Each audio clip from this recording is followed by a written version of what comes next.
Moving further and talking about, there is a, for example, a temporary drop in the amount of hours worked per worker. Our assumption for the today's webinar is that because of the lockdown, what will happen? We know that there was a migration of the worker which takes place from one area to the another area. It's nothing but basically people were moving from the urban centers to the rural part of their places, and that is the migration, and that's what we call as a forced migration which has taken place. They left their jobs and went back to their own native places. So this has resulted in reduction in the number of working hours. Not only that, but the problem which the workers were faced, that was very difficult to estimate at this moment. Talking about another assumption is there is adverse impact on the private consumption and there is a negative impact on the consumer behavior. But as we know that, and we have experienced that, most of the people were spending, but the spending were only for the essential commodities. So during the pandemic situation, if you take the survey and find out that what are the activities you have purchased, definitely we'll get that most of the people were only demanding that commodities, that goods, which is only the essential goods, non-essential, comfortable, luxurious consumption, which was completely, or what we call as mostly, that was been stopped. Nothing but there was a consumption-driven economy, but that was only the essential commodity-driven economy during the lockdown period. Because everybody was talking from that aspect that everybody was cautious, whatever the money they were having in the pocket, they were only saving that and spending only for the part of the consumption which is must. And consumption which is must, that much amount of money that was going from the pocket of the people. That is what one of the aspects which I want to highlight here. Then there's a cross-border trade, and we know that because of this mobility of not only the people, but the vehicles, that may be the railways, that may be even planes, etc., we're stopped and we don't have any contacts with the international countries or the global economies where the export import will take place. So that also suffered during this lockdown period. And talking about, we expect that some of the permanent damage to the economy which has been taken place very adversely, and people will work overtime in the second half of the 2020 to deal with the backlog of disorders. It's nothing but those industries were stopped during the lockdown. And slowly and gradually, the process of opening up the economy from the lockdown process started, and those industries through the SOP started to initiate their production. So they have started to produce more to take the stock of what the backlog which was exist. If we see the India on a world map, then what one can understand that USA is one of the largest economy, because we know that the total income or the per capita income of that economy is very high since 1871. And size of the US economy is somewhere around $21.44 trillion. We are projecting to bring our economy to the extent of $5 trillion, but we are not to that. We are somewhere around 3.2, but we are projecting to move for $5 trillion and compare our $5 trillion with $21 trillion economy. Nothing but they are having more than, I think, roughly 7 times the US economy is the largest compared to the Indian economy in terms of income. Though that is the case, but India is not a laggard in overall economy. India is even the 5th largest growing economy, and whose the gross domestic product is 2.9, is nothing but roughly it is of $3 trillion. What IMF has projected that time, IMF projected that the India will contribute 3.5% in the total GDP, and the India share will be somewhere around 17.7%. Roughly, you can take 18% because that is the surface, the surface area of our economy, which is contributing in terms of population. The population is 18% of the global size of population. The fastest growing sector of our economy is a service sector, because we know that 60% of the income in our national income which moves or comes from the service sector. And within that, there are the trades, there are the hotels, there is a transport, there is a communication, there is the insurance, there is the real estate, there is the finance, some of the activities which are the business community activities, some activities are social, personal services, etc. And that's why the contribution of this service is 60%.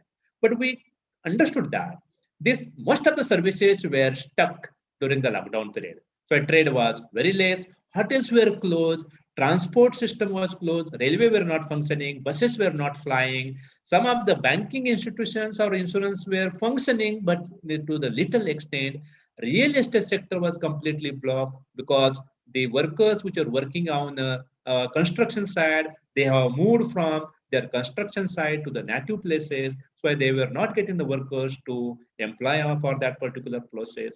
So as a overall impact on the Indian economy, particularly the service sector, which was showing a declining trend. And that is why, if you see the per capita income, as per the current prices of 2019 and 20, it is estimated that it should be around 1,34,226.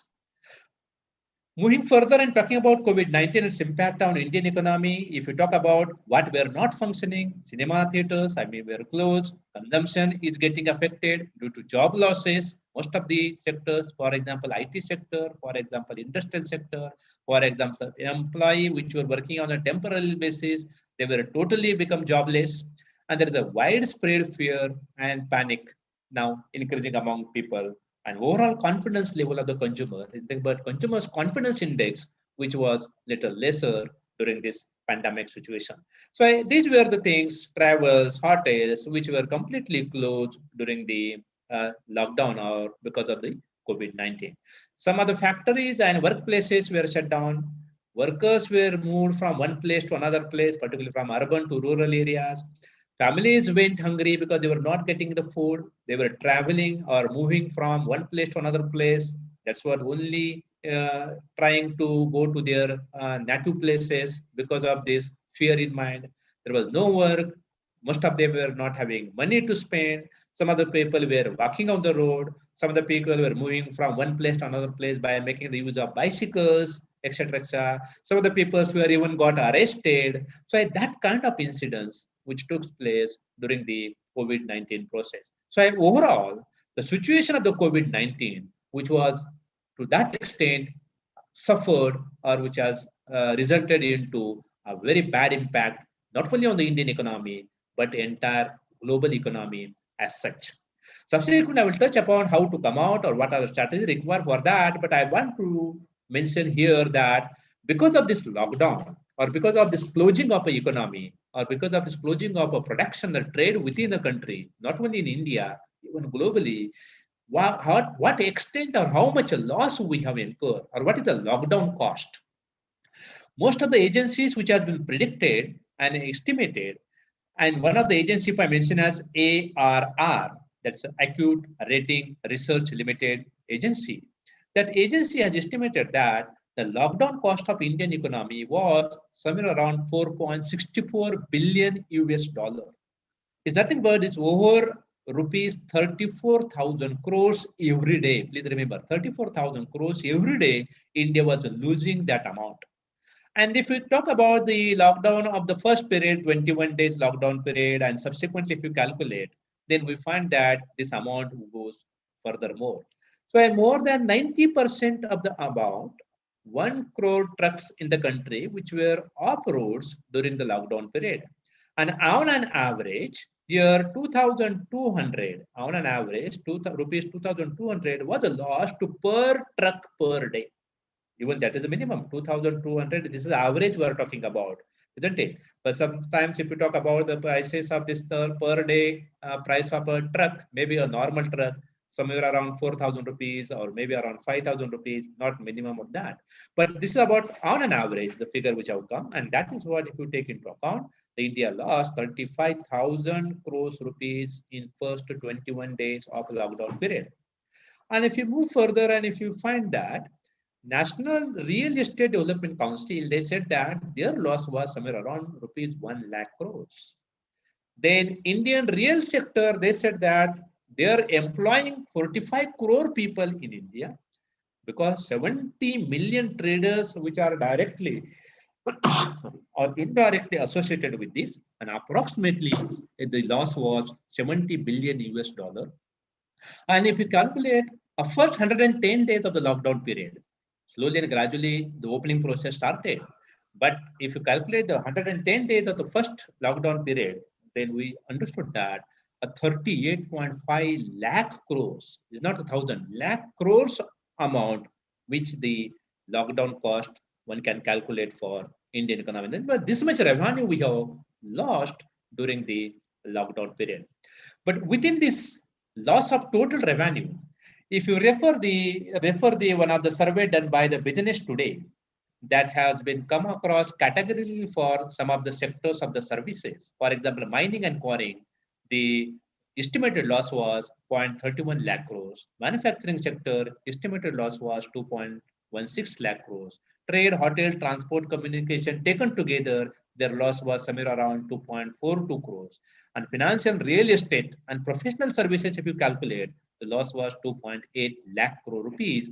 In a way, the service sector loss was 8.76 lakh crores rupees during the lockdown process. If you go and take the theoretical or what you call as the some of the matrices into consideration, and if you calculate a stringency index, then this stringency index, which will be calculated by Balwantnik School of Governance, and that's Bloomberg is one of the source of the agency. Through that particular agency, we come across that while calculating the stringency rules index, they have been taken into account 17 indicators. Of that 17 indicators, 4 indicators which are associated with income support criteria, remaining 4 indicators which are associated with health related and the test related criteria.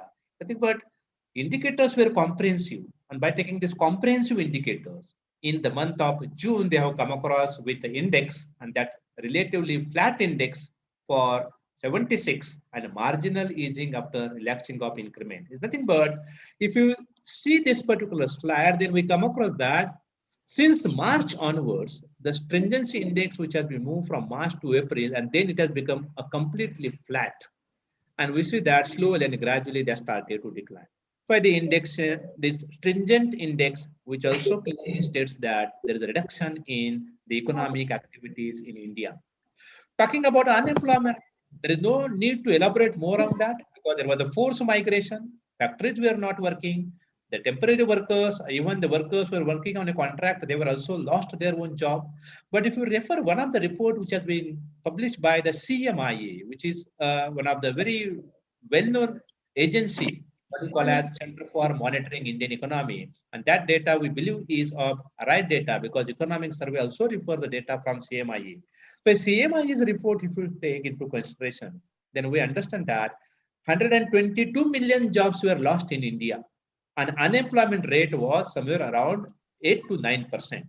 They have estimated 8.6% was the unemployment rate during that particular month. And subsequently it went. Since 5th of July onwards, the unemployment rate has further gone up to 8.9%, but 9% was the unemployment within the India.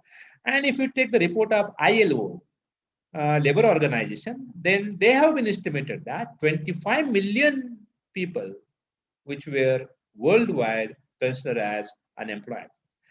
This particular graph, if you look at, then one understand that because of immediately after the lockdown, before lockdown, the curve which completely say that which is a flat. But after the lockdown, slowly and gradually, employment rate started to take a pickup in both the areas, urban areas as well as the rural areas. But one can see that before the lockdown or during the lockdown, employment in the rural area was little higher than the urban area. It's nothing but unemployment rate of urban economy was higher than the rural area. But after the 29th or what we can call as May onwards, we understand that unemployment rate of urban area, which has become little lesser. It's nothing but slowly and gradually industry started to function, and where the people have moved from urban to rural area, they have slowly and gradually started to come back and get settled within that industry. So that was the impact we do find on Indian economy because of COVID-19. If you see that, though the transport sector suffered, but if we talk about the consumption of petrol, diesel, then this particular graph clearly mentions that the consumption of petrol and diesel, which was slowly and gradually declined till April 20. from 11% to 6% to 18% to 24% to 40%. And then slowly and gradually started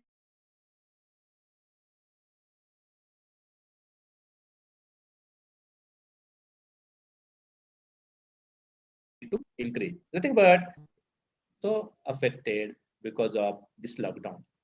If we talk about the banking system, so a number of deposits which takes place in the bank, well as bank deposit growth rate. If you take that into account, then one can understand that for every rupees 100 in deposits, banks have rupees 74 in loans and drawn from 76.4 in the month of March. But out of deposit, bank was in a position to lend the money. But if the deposits were not coming, to whom the bank will loan? So think about deposit lending rate, which also suffered. NPA losses were also there because people were not paying their installment. That may be, for example, housing installment, or that may, for example, any consumer durable goods installment, or that may any kind of what we call as vehicle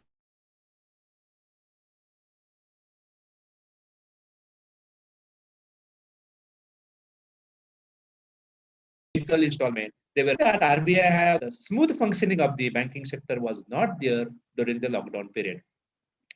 If we talk about one more index, what we call as a Shoppers Tracks Index. So this particular Shoppers Tracks Index, which is associated with the industrial production, and particularly the industrial production index, which shows that there is a contraction in the industrial production which has taken place.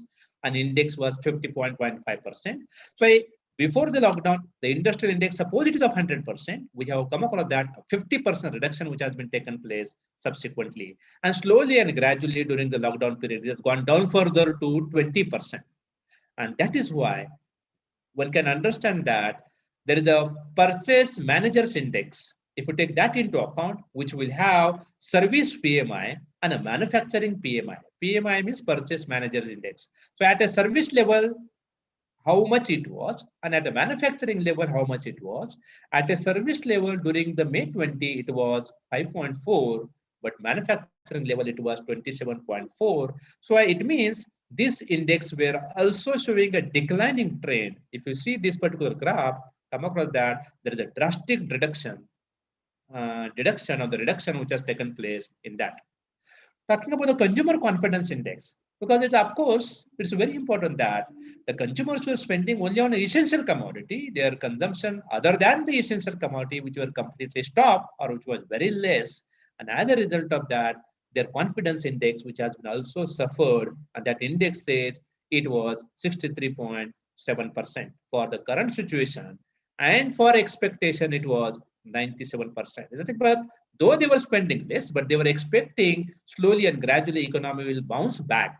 And that's why the index was showing at 97% from 63. Talking about the collection of the GST, goods and service tax collection. So it was a normal and somewhere it was around 90%. Month-wise statistics which is available is nothing about GST which has been in a collection point of view which has been lowest in the month of April. So April 20 is the month where the GST collection was the lowest, followed by the May 20. But subsequently, after June 20 onwards, slowly and gradually, this collection of GST started to take a pickup.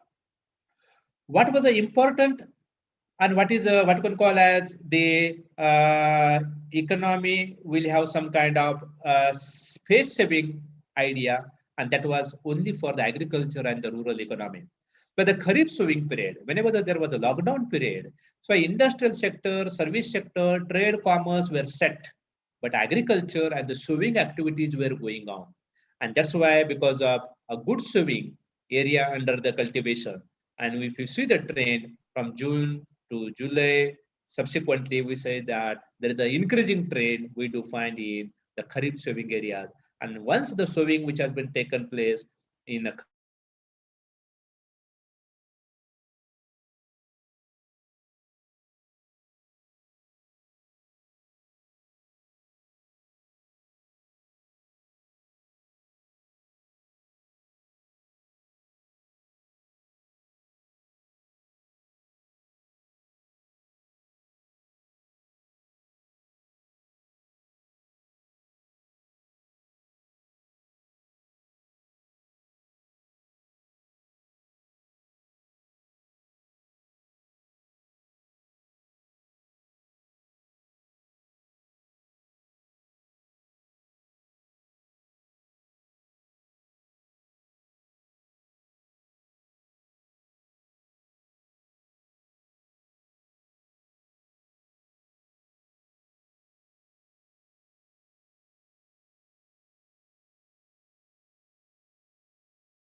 Sir आवाज येत नाहीये. Hello. Deshmukh sir, you are not audible.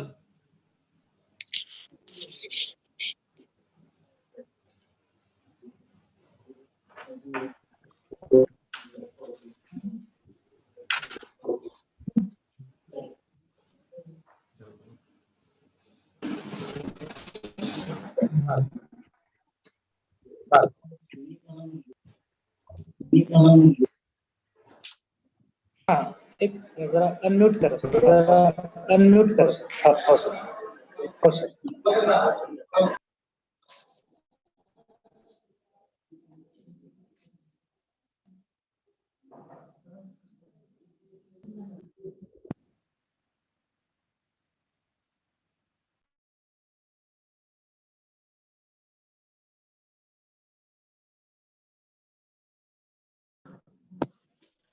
Deshmukh sir सुरू करा. Am I audible? Yes. आवाज येतो? आवाज हाँ येतो? सर. यस. हाँ सर. येतो. सुरू करा. स्क्रीन आहे? स्क्रीन आहे. Screen. Yes, sir. Yeah. Now I am coming to the point for the electricity consumption.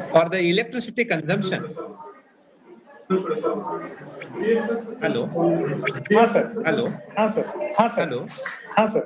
Hello. Eco येतोय इको. हॅलो. हाँ सर. बाकीच्यांनी माईक अनम्यूट करायला पाहिजे. जरा थोडे अनम्यूट करून घ्या. तुमच्या बाकीचे शेजारी कोण आहे त्यांनी माईक जरा थोडंसं हे करायला सांगा. हा ना, ऍडजस्ट केलाय.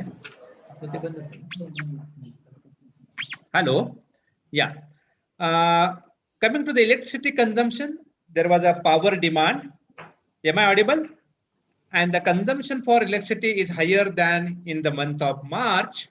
So if we move and see the graph, then we understand that March, April, May, June, there was a demand for electricity, but the demand for electricity, which was only because of domestic electricity consumption. Yeah. Coming to the India's growth strategy, and if you see the impact of this India's growth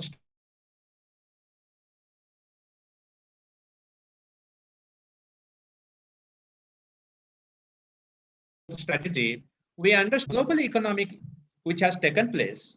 And globally, if you see that some of the countries which have been mentioned here, in an initial stage, we were little better position, but subsequently we have got a lesser economic growth. But when we are in a better position, that time Italy, Japan, Germany, UK, US, their growths were negative, and that was the estimation which has been placed before. Talking about the health cares, because if you see the worldwide number of hospitals and number of physicians in the different countries, so we understand that South Korea is a country in the world which is having a largest healthcare facilities, followed by Germany, European Union, Netherlands, Italy, etc. But India is coming under a lower ladder for health related facilities. If you consider further, there is a COVID shock which has been resulted into two things. One is a good thing, other one is a bad thing. Let me share first a good thing. Good thing was during this particular period, there was a normal monsoon. I mean, the monsoon was better. Inflation, which was in a decelerated way, except the essential commodity prices. And the oil prices, which were also lower during that particular time because there was no demand. And you must have seen that in the Gulf countries, because of lack of demand, they were producing lesser and lesser crude oil, isn't it? So that was a good thing during this. But what is more important is how we have suffered badly. One is there was uncertainty in export, then there is a reduction in aggregate demand, rural economy was under pressure, and the growth were slowed down and that were worsening. That was not only for the Indian economy, but it's applicable to the entire global economy also. For India's growth strategy of the various agencies, I will not elaborate more on that because we know this which has been happened. Talking about the healthcare facilities, as I have mentioned that South Korea is and even Italy is, or for example, European Union, these are the countries where the health infrastructure is very strong compared to the Indian economy. Moving further and talking about what kind of impact which has taken place on agriculture. Agriculture is the sector where a dependency in our economy is a little higher. Till date, around 50-55% population which is depending upon the agriculture, but the contribution of that 55% population in overall GDP of our economy is hardly 10 to 11%. Nothing but the rate at which we are contributing in overall growth of the economy is lesser. Here dependency is very high. And the COVID-19 impact on agriculture has a complex and a varied and diverse segment impact which has taken place. And the impact which has been adversely taken place only on agricultural value chain. Production there was not, but the value chain, supply chain that was affected more. On the output front, agriculture and mining sector seems to have a more held on a more front. On the expenditure front, government spending seems to have saved the days. The government has spent some amount for the welfare of the people. So the private consumption and the gross fixed capital formation and the net export, which has been showing a disappointing factors. Disappointing factors. Yeah. Yeah. Am I audible? Yes. Yes, sir. You are audible now. Yes, sir. Yes. Yes. Can you can also see my screen now? Yeah. No, sir. You have not shared your screen now. Acha, screen is. Screen is not visible. Yeah. Let me just. Okay. Okay. Yeah. Okay, sir. हा sir आता दिसते screen. Yeah. Presentation If दिसते आता. you see the PPT, you can just give me the clue. Yes sir. Is it visible? Yes sir. Indian Yes, economy it of the is world visible. map? Yes, visible. Yes sir. Yeah. Fine. Yeah. Now, talking about the Indian economy on the world map and particularly about the agriculture as such. So agriculture and forestry, their contribution is in some percent. Employment was some extent what you can call as 50%. India accounts somewhere around 17% of the world's food consumers. Is nothing but the people who are demanding the contribution is of 17%. 10.24% of the total world's cereal production, which will be contributed by India. And that's our third rank, followed by the China and USA. First number is in USA, second one is China, third one is of India. Talking about India's rank from the pulses point of view, on the 10th of this month, 10th of February is a pulses, World Pulses Day. So India is the first largest in the production of the pulses, and our contribution is 21.75%. And the second largest in the production of the yeah. India has emerged as one of the leading producer of fruit, vegetables, even in case of milk also, and emerged as a regular exporter of rice. And the livelihood of more than half of the India's working population is involved in agriculture and its allied and that's why India becomes largest number for poor people. Yeah. Going further and the census that by 54.6% in India's were part of the agriculture sector, and 54.9% workers were agricultural, and the rest were the cultivators. This is the data which has been declared by the census as well as national sample survey organizations.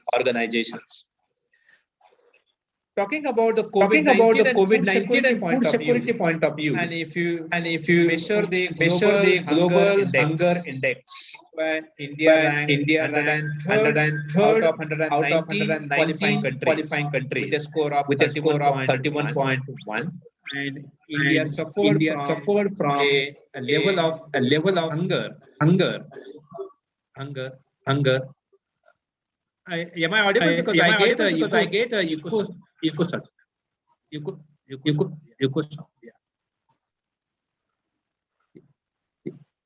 Sir echo येतोय तुमचा. Sir eco येतो तुमचा बहुतेक.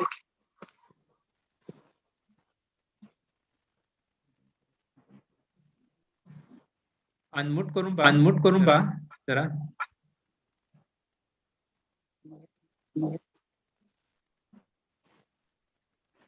Hello hello. तरी eco येतोय.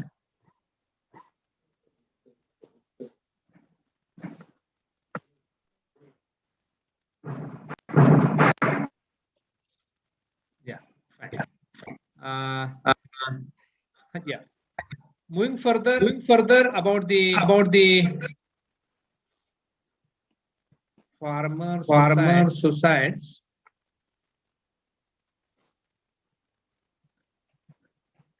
काय करू stop करून चालू करू.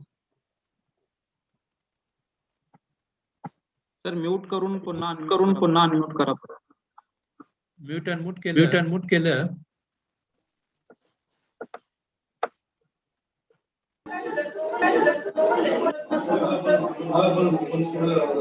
बाकीच्यांना म्यूट करा सर. बाकीचे म्यूट आहेत सर.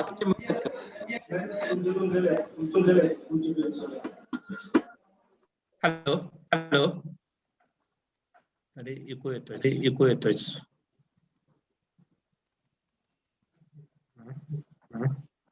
काय साइन आउट करतो.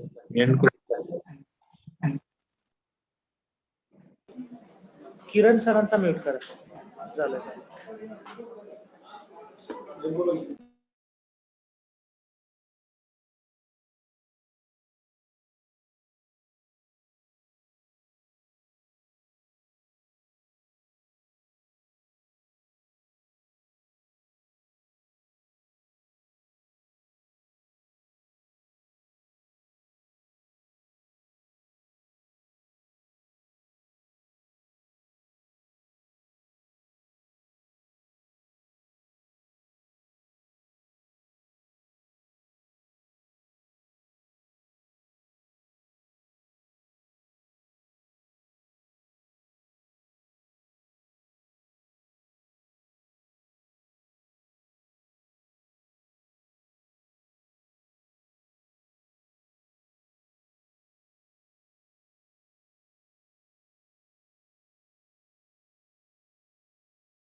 इंग्लिश सर काय प्रॉब्लेम आहे का टेक्निकल?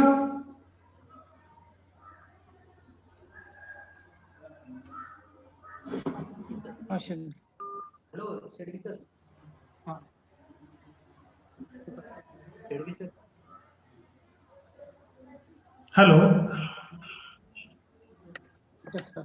शेडगे सर तुम्ही होस्ट झाला, तुम्ही को होस्ट व्हा आणि प्रिन्सिपल बळवंत कॉलेज विटाला होस्ट करा. ओके.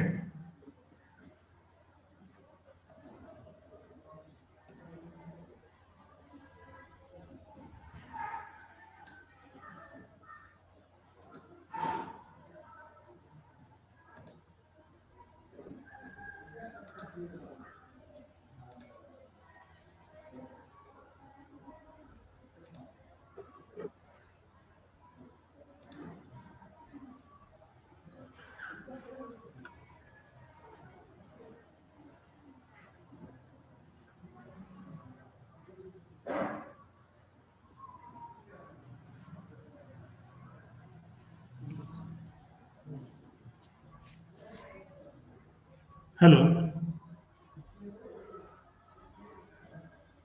हॅलो सर, दुसरे प्रिन्सिपल बळवंत कॉलेज विटा आहे त्यांना वरच्या आता जे म्यूट अनम्यूट आहेत त्यांना.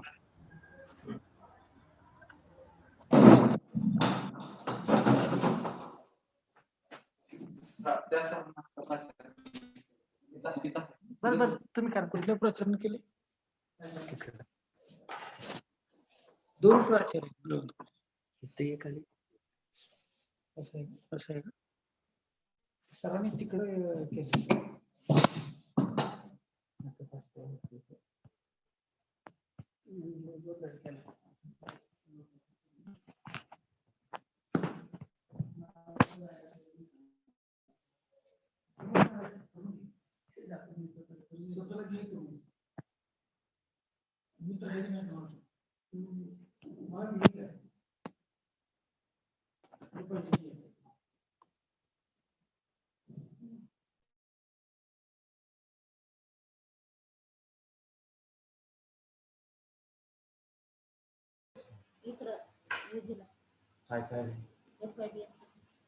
त्याला नाही दाखवत आहे.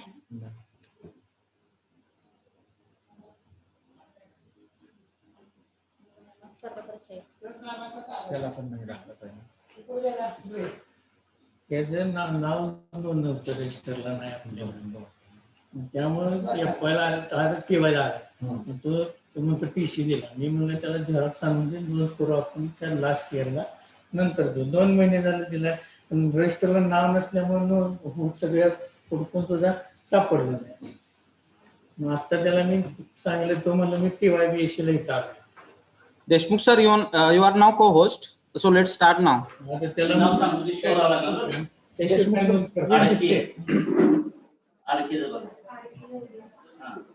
Hello.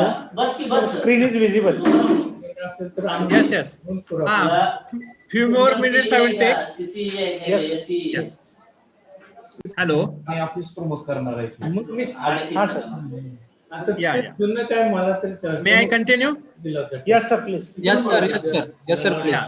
Now talking about the farmer suicides, the farmer committed suicide in Uttar Pradesh due to the no laborers to harvest, because we know that in agriculture sector we were not getting laborers for the harvesting point of view, because people were not moving from one place to other place. Talking about the crop loan, there was a lack of credit availability. And if you talk about on an average, there were 2 farmers have ended their lives on an everyday basis during this lockdown situation for the month of March and April.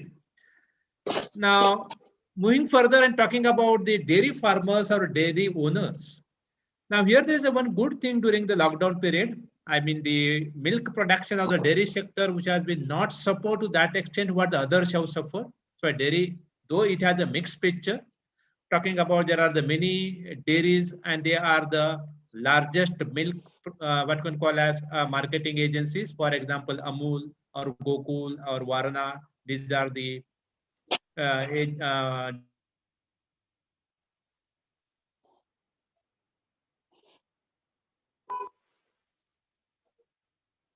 dairies in Maharashtra as well as Gujarat. For example, milk powder.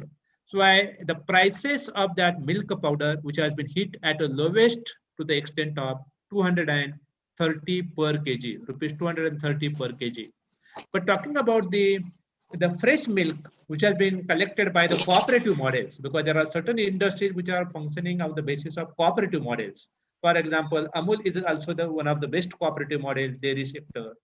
Gokul is also one of the cooperative model for the dairy. Some of the privates are also there. For example, Chitale in the Maharashtra. So some private dairies are there, but the cooperative dairies which were collecting the milk on a daily basis or a regular basis, and farmers were getting their what can call as milks to sell on that counters where the milk is to be sold, and they have been given, for example, their income or the what called price of the milk subsequently in a later stage. So that has not suffered to that extent what others suffered because of this lockdown. Talking about the poultry industry, so there was a rumor that if you eat the chicken, definitely there will be the problem of coronavirus. And as a result of that, there was a fear in the mind of the people, and people were not consuming the what you can call as the chicken. So the chicken industry, which has been suffered a lot, not only that, but they have incurred much more losses. Fisheries has contributed to some extent better during the lockdown period, somewhere around rupees 1.75 lakh crores income they have been generated. And that's why 16 million fishermen which were associated with this kind of industry. That's why the fishery is also one of the very important sector for the what can call as an income generation point of view. Then there are some marine products, livelihood of the people which were totally depending upon the fishing, and how much was the daily loss, because the government has not allowed fishermen to go into the high deep sea, and as a result of that there was a daily loss of rupees 224 crores to the fisheries sector, and that was the estimation given by Central Institute of Fisheries Technology of Government of India.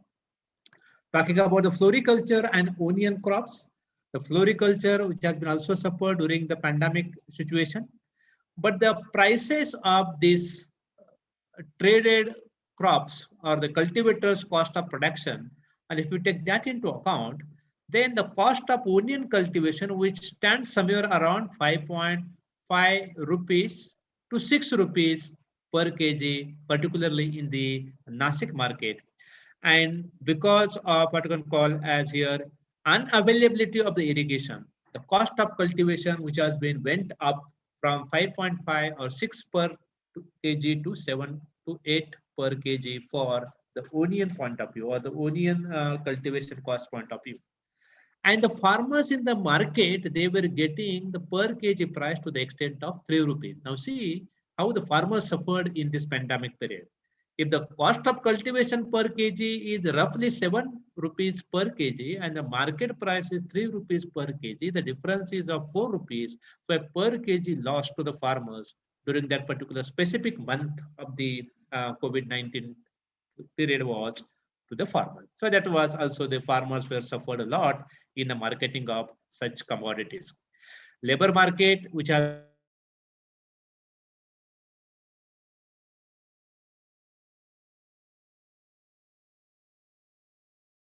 as having some of the what here point of view, they need the labor, but laborers were also not available. Non-availability of the labor was also the one of the important factor which has taken place in the uh, pandemic period.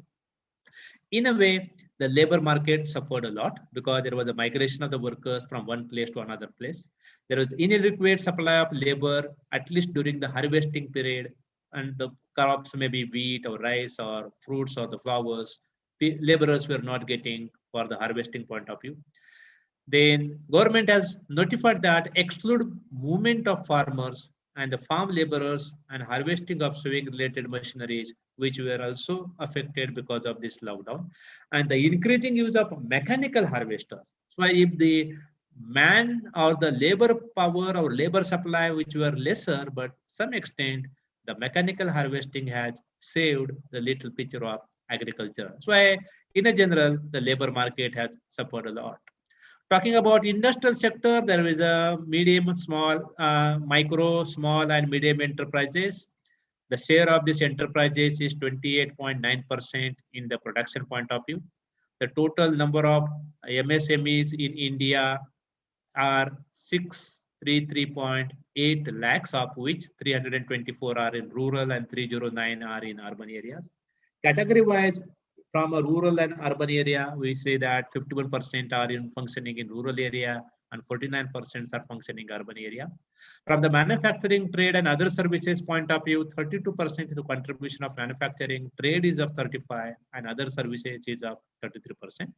And there was one survey conducted by one of the very reputed agency during the lockdown period, talking about what will be the situation in a post-lockdown period. And people have given their opinions that they said that a managing cost will be going up to the extent of 60%. The demand which will get affected to the extent of 59%. Finance and liquidity will be the problem. 57% has been talking about that. Supply chain related issues, the 40% people say that has been suffered. And manpower availability, 43% people say that there is a lack of availability of the manpower. So these were the opinions which has been gathered from the various people during the lockdown period and subsequently what will happen after the lockdown. That's why it is called as post-lockdown scenario. Talking about the trade, we know that India is exporting many goods to the different countries. But since February 20 and March 20 onwards, the export which has been drastically declined. So this downward arrow which says that let us support, because we know the trade export import which has been stopped completely. What were our trades with the different countries? So we know that we're trading with China, and the China's trade related to tourism, it was 2.9%. Then intermediate goods, it was 7.9%. And for the export to China, it was 13.6%. So where this particular virus has been originated from China and it's slowly and gradually spread across the globe. So our trade with the China in the initial stage has support to the extent of, on an average, 8 to 9%.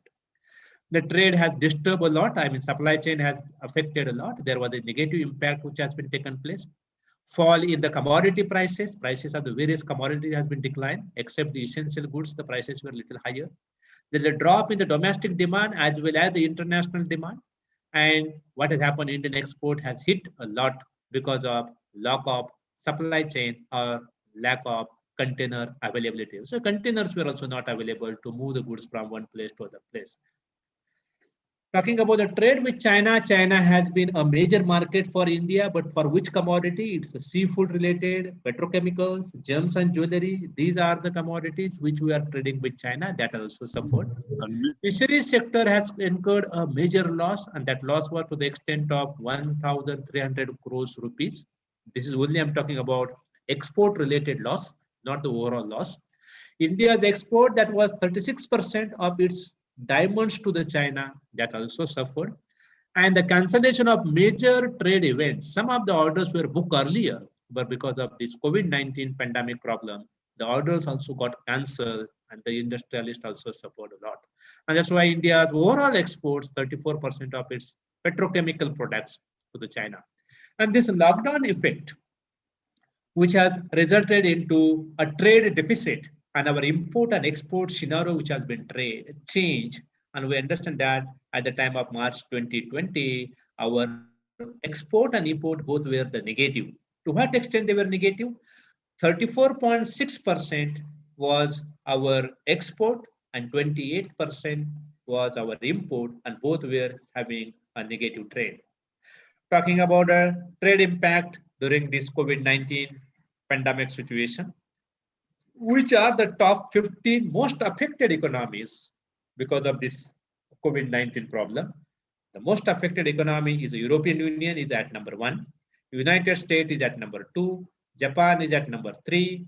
Korea is at number 4. Vietnam is at number 5. And slowly and gradually Singapore, UK, Mexico, Switzerland, Malaysia, Thailand, Canada, Turkey, and the number comes of India. And India's suffered losses 348 crores, but European Union loss is to that extent very high. It is of 15,597 million US dollars. To that extent,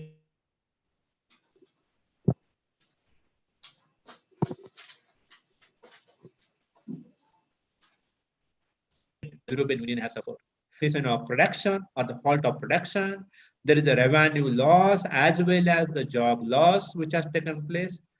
Changing pattern of buying behavior. We understand that buying behavior of the consumers has been changed.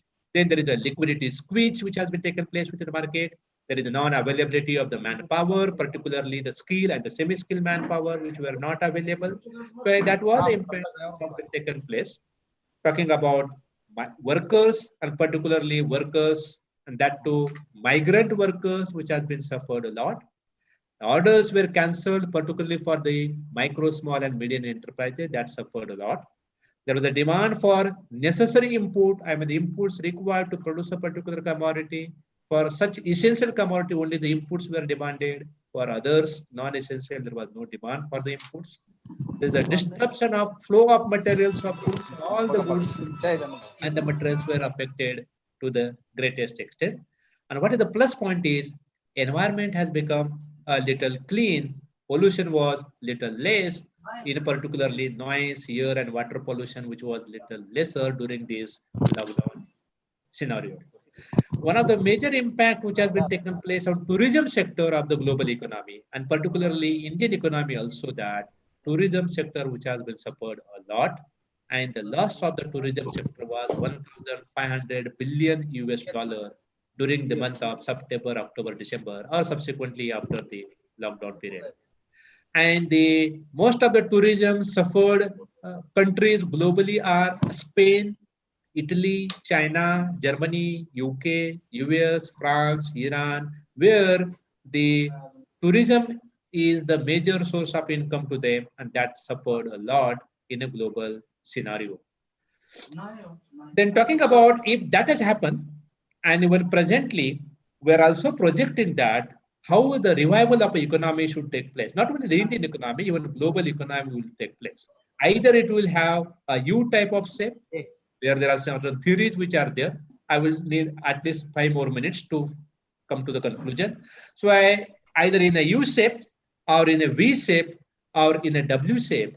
But there are the various models which are available to project or to estimate that to what rate the economy will have a revival and what will be the shape of that revival. Is nothing but from downward to the upward. If any economy moves, then in what position or in what shape the economy will move. What I feel here that we're projecting initially that if the lockdown period is of little lesser, then we will have a V-shaped recovery, but that has gone out now. We cannot estimate that. But the economy will have the U type of recovery. U type of recovery, but slowly and gradually we are moving down. The economy will take some time to get settled because which will have immediate impact. It goes down and goes fast immediately, but immediately it will not have an upward trend. Slowly and gradually, economy need a time to get adjust for all the factors required to streamline, and how much time the economy need to get adjust, that will be the longer duration. So we are moving from V-shaped recovery to the U-shaped recovery, and in a long term, the economy will have the U type of recovery. So we have a confidence that the economy once again will take a boom back.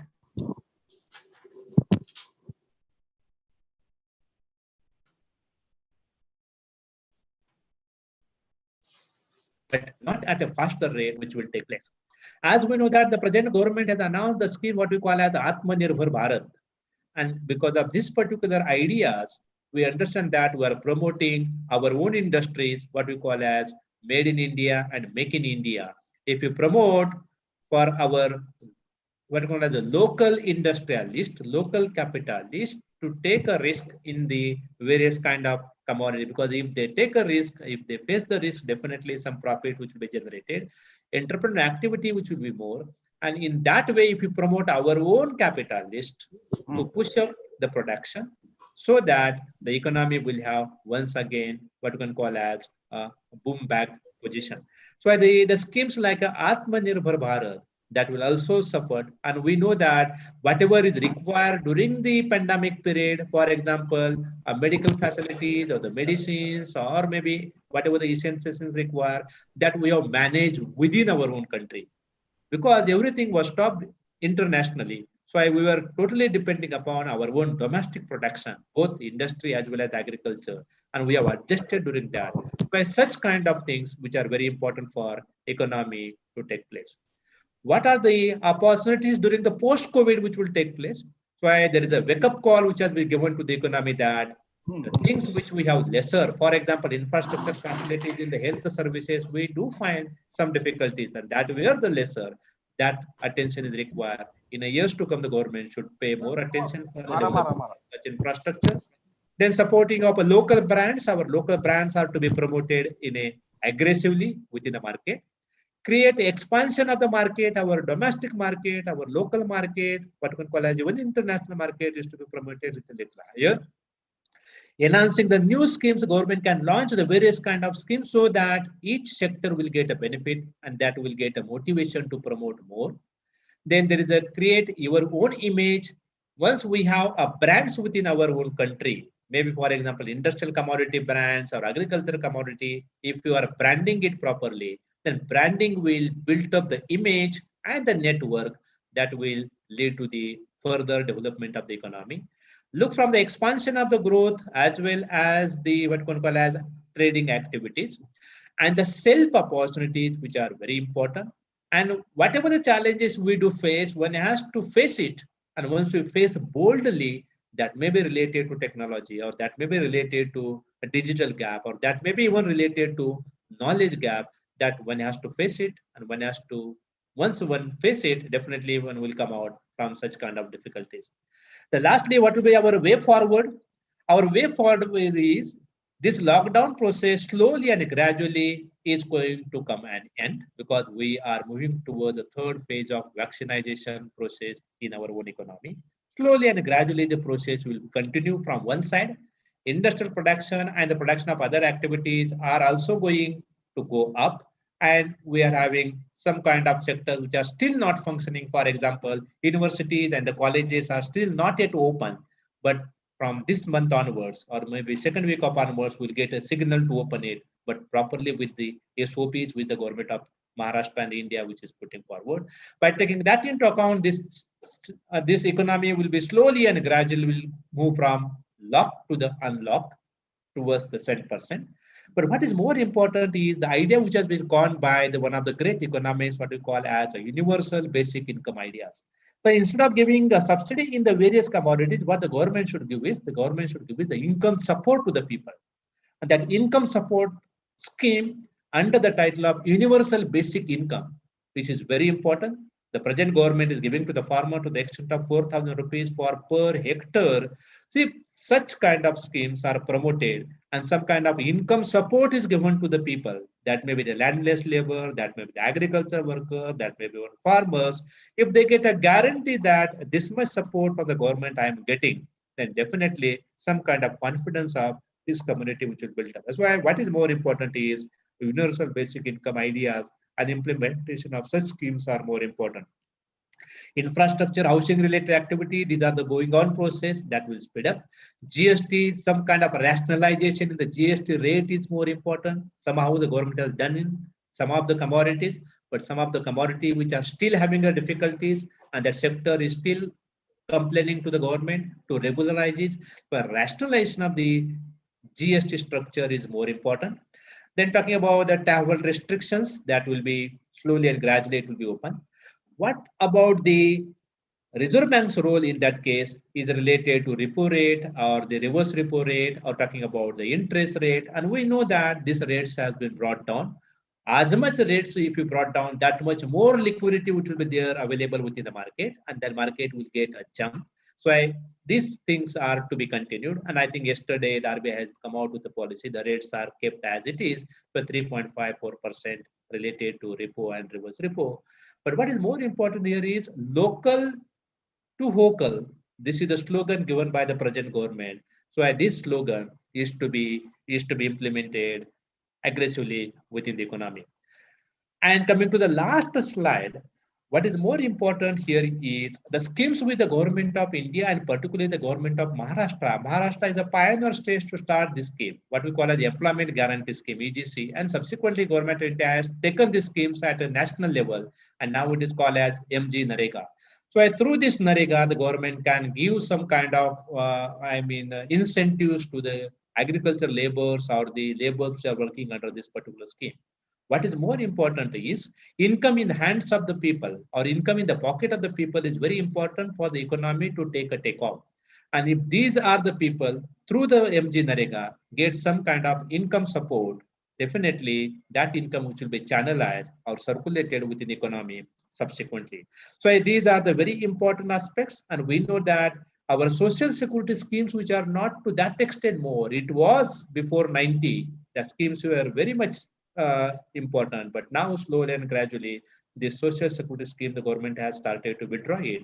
But somehow some schemes are to be, the scheme is to be taken into account, or the rethinking of such kind of schemes are more important for the benefit of the economy. So these were the ideas which I am talking on the occasion of the national webinar, which is organized by the Balwant College Vita. That's why on behalf of the Department of Economics, Shivaji University, Kolhapur, I place my sincere thanks for giving me the opportunity to share my views on this occasion. Thank you. Thank you very much. Yes, over to you.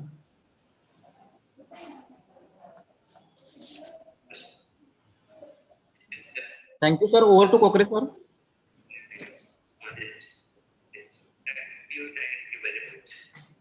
Okay, thank you, sir. मी बोलून हो का यानंतर मी प्राध्यापक doctor Ingle सरांना विनंती करतो की दुसरे resource person DB Shendge sir यांचा परिचय करून द्यावा. थँक्यू सर देशमुख सर, अतिशय very studious and very nice presentation. अतिशय अभ्यासपूर्ण आणि सखोल असं सरांनी लेक्चर दिलेलं आहे. मी या राष्ट्रीय वेबिनार मधील दुसरे रिसोर्स पर्सन माननीय प्राध्यापक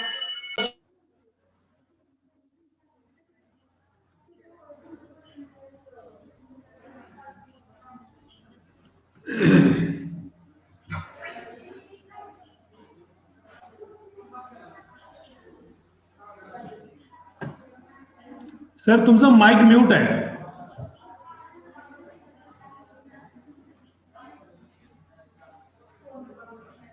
हॅलो. येस.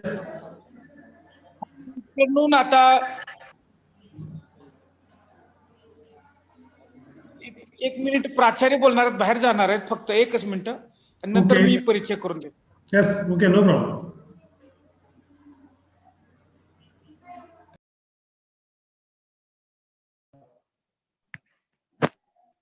यानंतर मी बळवंत कॉलेजचे प्राचार्य डॉक्टर RS मोरे साहेबांना विनंती करतो की त्यांनी आपलं याविषयी मनोगत व्यक्त करावं.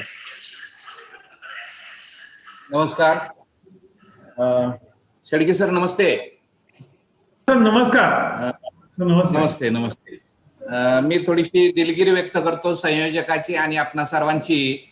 मला काही महत्वाच्या कामामुळे बाहेर जावं लागतंय, त्यामुळे थोडस मी या तुमच्या वेबिनारला मनापासून शुभेच्छा देतो.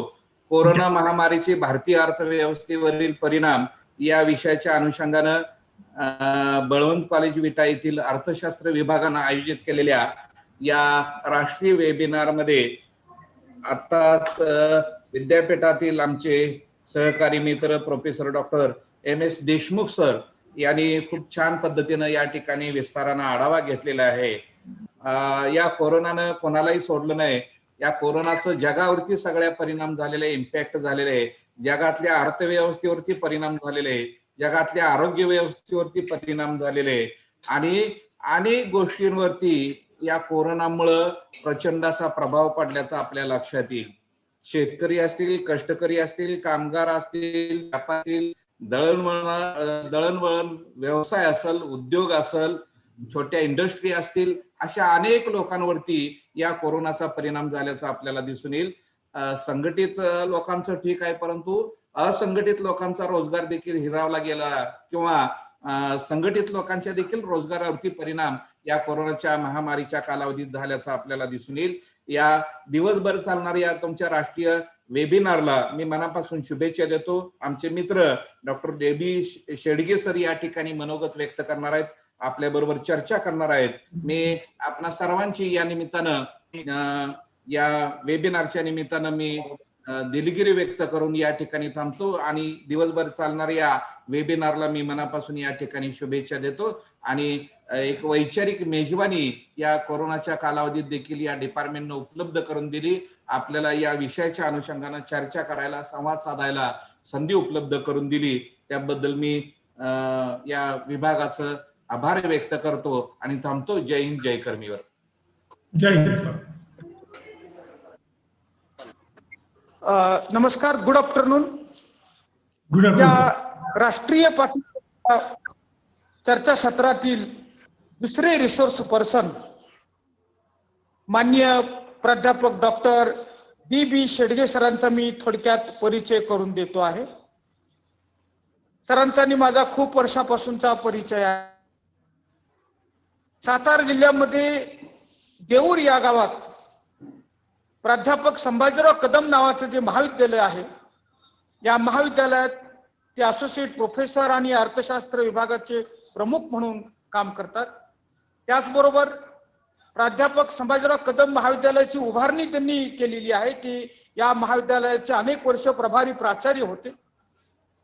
या महाविद्यालयाला परिसरामध्ये फार चांगला नावलौकिक मिळवून देण्याचं काम डॉक्टर शेडगे सरांनी केलेलं आहे. त्यांना शिकवण्याचा टीचिंग एक्सपिरियन्स जवळजवळ 22 वर्षांचा अनुभव आहे.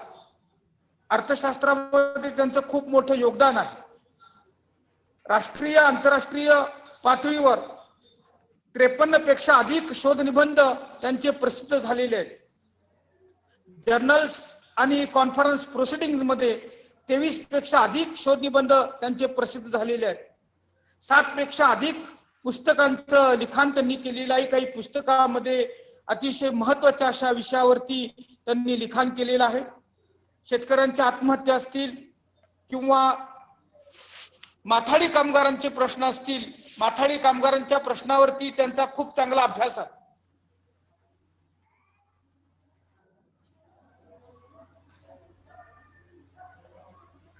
EPW म्हणून मराठीतलं ओळखलं जातं, इकॉनॉमिक अँड पॉलिटिकल विकली. जसं जागतिक पातळीवरचं रिसर्च जर्नल आहे, त्याप्रमाणे मराठीमध्ये जी समाज प्रबोधन पत्रिका आहे, या समाज प्रबोधन पत्रिकेमध्ये त्यांचा जो लेख आहे, हा लेख प्रसिद्ध झालेला आहे. माथाडी कामगारांच्या प्रश्नावरचा लेख प्रसिद्ध आहे. त्याचबरोबर अनेक अर्थसंवाद सारख्या अनेक जर्नल्समध्ये, नामांकित जर्नल्समध्ये त्यांचे शोध निबंध प्रसिद्ध आहेत. त्यांचं वैशिष्ट्य असं आहे की माथाडी कामगार असतील, शेतकऱ्यांचे प्रश्न असतील, शेतमजूर असतील, कष्टकरी असतील, असंघटित कामगार असतील, या सर्व अतिशय महत्वाचा, ज्याला आपण डाऊन ट्रोडन पीपल म्हणतो, तळागाळातले लोक असं म्हणतो, या लोकांच्या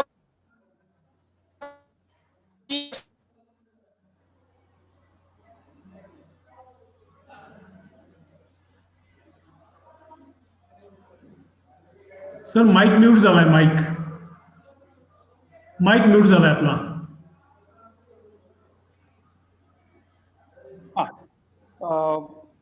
तर असंघटित कामगार असतील, माथाडी कामगार असतील, शेतकरी असतील, शेतमजूर असतील, शेतीचे प्रश्न असतील, अर्थशास्त्रामध्ये अतिशय चांगल्या प्रकारचं त्यांचं योगदान आहे.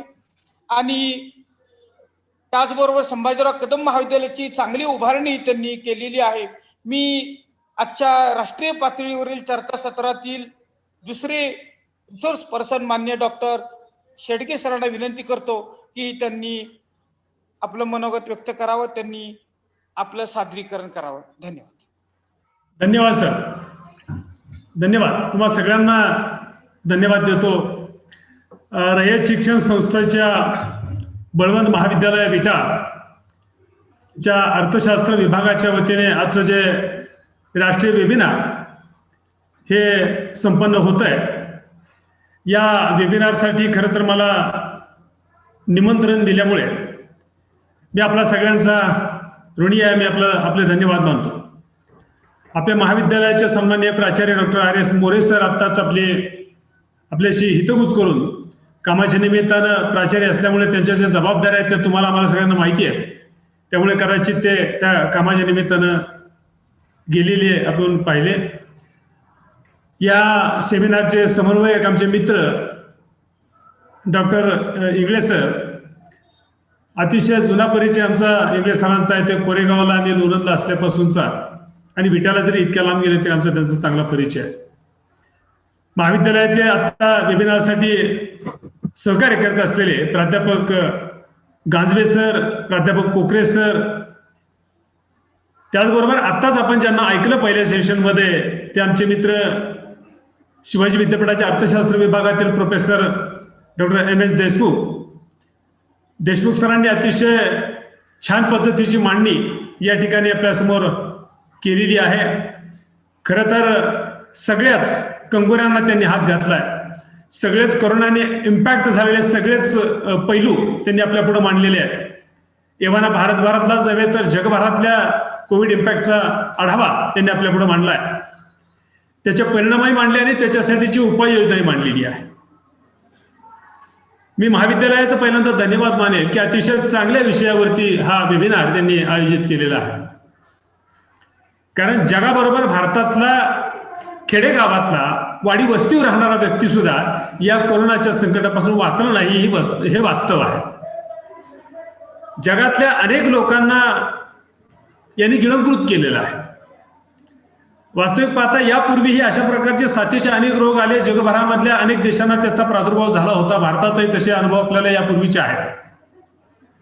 परंतु कोरोनाच्या आजच्या स्थितीमुळे आणि आजच्या प्रादुर्भावाचा जास्त गांभीर्य अशा अर्थानं आहे. अलीकडे भारताची असणारी वाढलेली लोकसंख्या, त्याचबरोबर इतर सगळे असणारे प्रश्न, प्रामुख्यानं बेरोजगारी आणि त्यालाच लागून असणारा आपला आर्थिक विकासाचा जो दर आहे, या अनुषंगाने आपल्याला याच्याकडे बघावं लागेल आणि त्या दृष्टीने त्याचे गांभीर्य आणि त्याचे परिणाम आपल्याला तपासून पाहावे लागतील. खरं तर आजचा विषय अतिशय सगळ्यांच्या प्रत्येकाच्या आर्थिकतेशी निगडीत असलेला विषय आहे. आजच्या या विषयाचं वलय जर आपण बघितलं तर आजचा विषय हा ग्लोबल इश्यू म्हणून त्याला आपल्याला मानावं लागेल किंवा मानलं गेलेलं आहे. याचं कारण असं, कोरोनाने जगामध्ये भय आणि क्लेशदायक परिस्थिती निर्माण केली आणि संबंध मानवी जीवनामध्ये एक प्रकारची गतिशून्यता आणलेली आपल्याला बघायला मिळते. भारतही आज या आजारातून सुटलेला नाहीये. त्याचा मुकाबला करतोय, त्याचा संघर्ष करतोय. कोरोनामुळे व्यक्तींमधील नातेसंबंध आणि आर्थिक संबंध हे किती ताणले गेले हे आपण सगळ्यांनी याचा अनुभव घेतलेला. खरं तर अशा सगळ्या प्रश्नांचा अन्वय अर्थ लावण्याची एक वैचारिक संधी या व्यासपीठावरती या निमित्तानं आपल्याला सगळ्यांना मिळाली आहे. कोरोना आणि अर्थव्यवस्था याचा जागतिक संबंध जर जोडायचं झालं तर आपल्याला लोकल टू ग्लोबल असा जोडता येईल. जागतिक पातळीवर जे घडेल ते प्रत्येक खेडेगावातल्या व्यक्तीला सुद्धा भोगावं लागेल अशी, किंवा त्याचे परिणाम त्याच्यापर्यंत पोहोचतील अशी स्थिती आज आपल्या पुढे आहे. खरं तर कोरोना हा 2 विस्तारवादी देशांमधून जगापर्यंत पोहोचलेला आपल्याला बघायला मिळतो. 2 विस्तारवादी देश म्हणजे चीन आणि अमेरिका. जगाच्या एकूण व्यापाराकडे आपण जर बघितलं तर आपल्या लक्षात येईल जगाचा व्यापारही या 2 महासत्तांच्या भोवती फिरताना आपल्याला बघायला मिळतो. स्वाभाविकच त्यातून आपणही सुटलेलं नाही. आणि जेव्हा अशा प्रकारची महाभयंकर महामारी या विस्तारवादी देशांमध्येच डोकं वर काढते आणि फैलावते, त्यावेळेला ते स्वाभाविकपणे इतर देशांमध्येही जाते. याचं कारण असं की आज आता जग हे एकमेकाशी जोडलं गेलेलं आहे. जग जोडण्यासाठी प्रसार माध्यम आणि अलीकडची अद्ययावत टेक्नॉलॉजी याच्यामुळे जग हा आता जग म्हणजे एक खेडं झालंय अशा प्रकारचं बऱ्याचदा आपण त्याचा उल्लेख करतो. खरं तर यामधून भारतही सुटलेला नाहीये. परंतु हे 2 देशांच्या मधून वाढलेला हा कोरोना आणि त्याचे अर्थव्यवस्थांवरती झालेले परिणाम हे बघत असताना प्रामुख्याने आपल्याला 2 घटकांकडे लक्ष द्यावं लागेल. तो म्हणजे ग्राहक आणि पुरवठादार. ग्राहक आणि पुरवठादार यांची साखळी या कोरोनाच्या काळामध्ये खंडित झालेली आपल्याला बघायला मिळते. अर्थशास्त्रातल्या मूलभूत प्रश्नावरतीच याचं लक्ष जाताना आपल्याला बघायला मिळेल. कारण आर्थिक प्रश्न म्हणजे नेमकं काय हे तुम्हाला आणि मला सगळ्यांना कल्पना आहे. आर्थिक गरजांची पूर्तता करण्याकरता ज्या साधनांचा पर्याप्त वापर करून त्याचा मेळ घालण्याचा प्रयत्न आपण जेव्हा करतो त्याच अनुषंगाने आपण अर्थशास्त्र मांडतो. इथं परिस्थिती आज अशी झाली आहे, कोरोनामध्ये गरजा आहे तिथंच आहे, परंतु त्यांचा पुरवठा करणारी जी काही यंत्रणा आहे ही मात्र ठप्प झालेली आपल्याला बघायला मिळते. जग थांबल्यासारखी परिस्थिती आज आपल्या समोर उद्भवलेली आपल्याला बघायला मिळते. भारतीय अर्थव्यवस्थेकडे जेव्हा आपण पाहू, आपल्या भारताशी जेव्हा याचा संबंध जोडू त्यावेळेला भारतीय समाज व्यवस्था सांस्कृतिकदृष्ट्या एकजिनसी नाही हे आपल्याला सगळ्यांना माहिती आहे. अनेक धर्म, वंशिक आणि भाषीय गटाचं अस्तित्व आपल्या देशामध्ये आपल्याला बघायला मिळतं. त्याचबरोबर आर्थिक क्षमतेच्या निकषांवर जरी आपल्याला भारत बघायचं म्हटलं तरी गरीब आणि श्रीमंतांची दरी किती आहे हे आपल्या सगळ्यांना याची कल्पना आहे. आणि समाजाचं झालेलं नुकसान, हे नुकसान मोजत असताना बहुधा आपण आर्थिकतेच्या तराजूने आपण ते मोजतो. आणि म्हणून समाजाच्या अशा झालेल्या नुकसानीचं टीकात्मक परीक्षण सार्वजनिक विवेकाच्या माध्यमातून होणं हे आवश्यक होतं आणि त्यासाठीचा हा आजचा वेबिनार आपल्या सगळ्यांना मार्गदर्शक ठरेल. एप्रिल 2020 मध्ये संपूर्ण जग लॉकडाऊन झालं आणि याला आपण ग्लोबल लॉकडाऊन असं आपण म्हणतोय. खरं तर कोरोना व्हायरसच्या उद्रेकामुळे अनेक घटकांवरती, अनेक क्षेत्रांवरती त्याचे परिणाम झाले.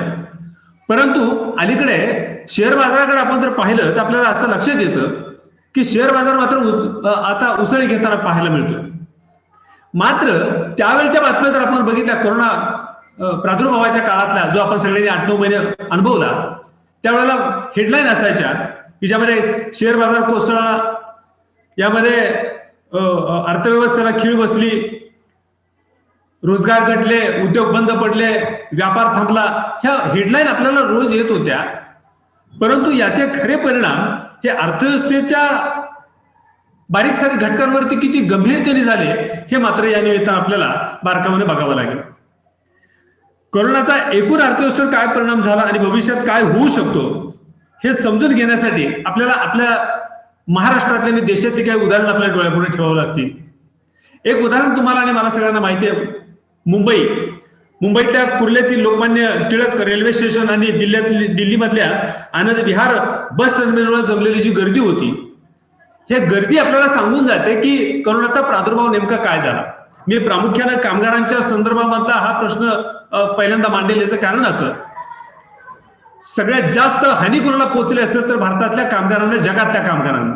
त्यातली त्यात आपल्याला इन्फॉर्मल सेक्टर आणि फॉर्मल सेक्टर यांची जेव्हा आपण विभागणी करतो त्यावेळेला संघटित आणि असंघटित कामगार अशी आपण विभागणी करतो.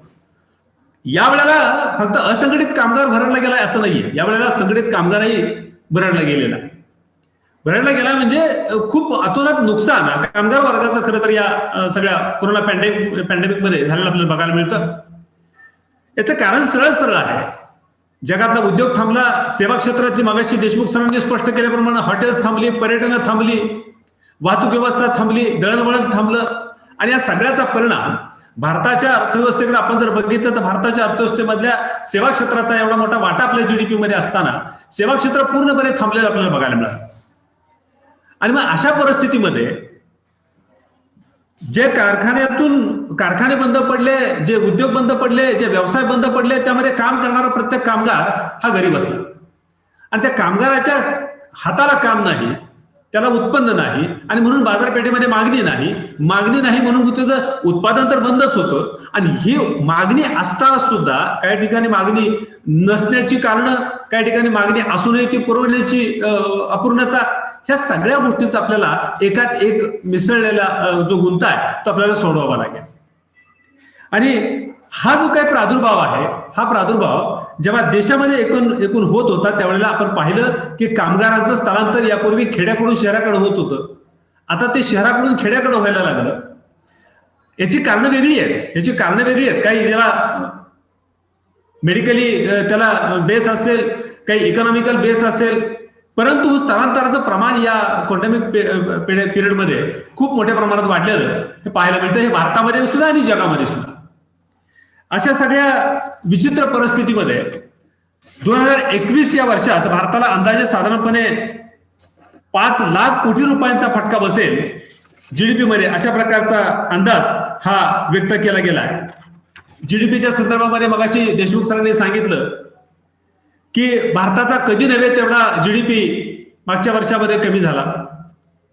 आणि कामगारांच्यावर जर बेरोजगारी संकट बघत असताना जागतिक कामगार संघटनेने हे भाकीत केलं होतं की केवळ भारतातच नाही तर जगभरात अनेक लोकांच्या नोकऱ्या जातील, हे अगोदरच भाकीत केलेलं होतं.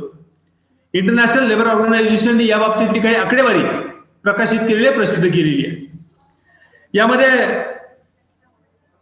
भारतात जगभरातले जवळजवळ जगभरातला जेव्हा आपण अंदाज घेऊया त्यावेळेला 190हून अधिक देशांमध्ये प्रभावित असलेला हा कोरोना, आणि त्याच्यामुळे जवळजवळ आयोगाने म्हटलं होतं की साधारण 3.5 कोटी लोकांना बेरोजगार व्हावं लागेल.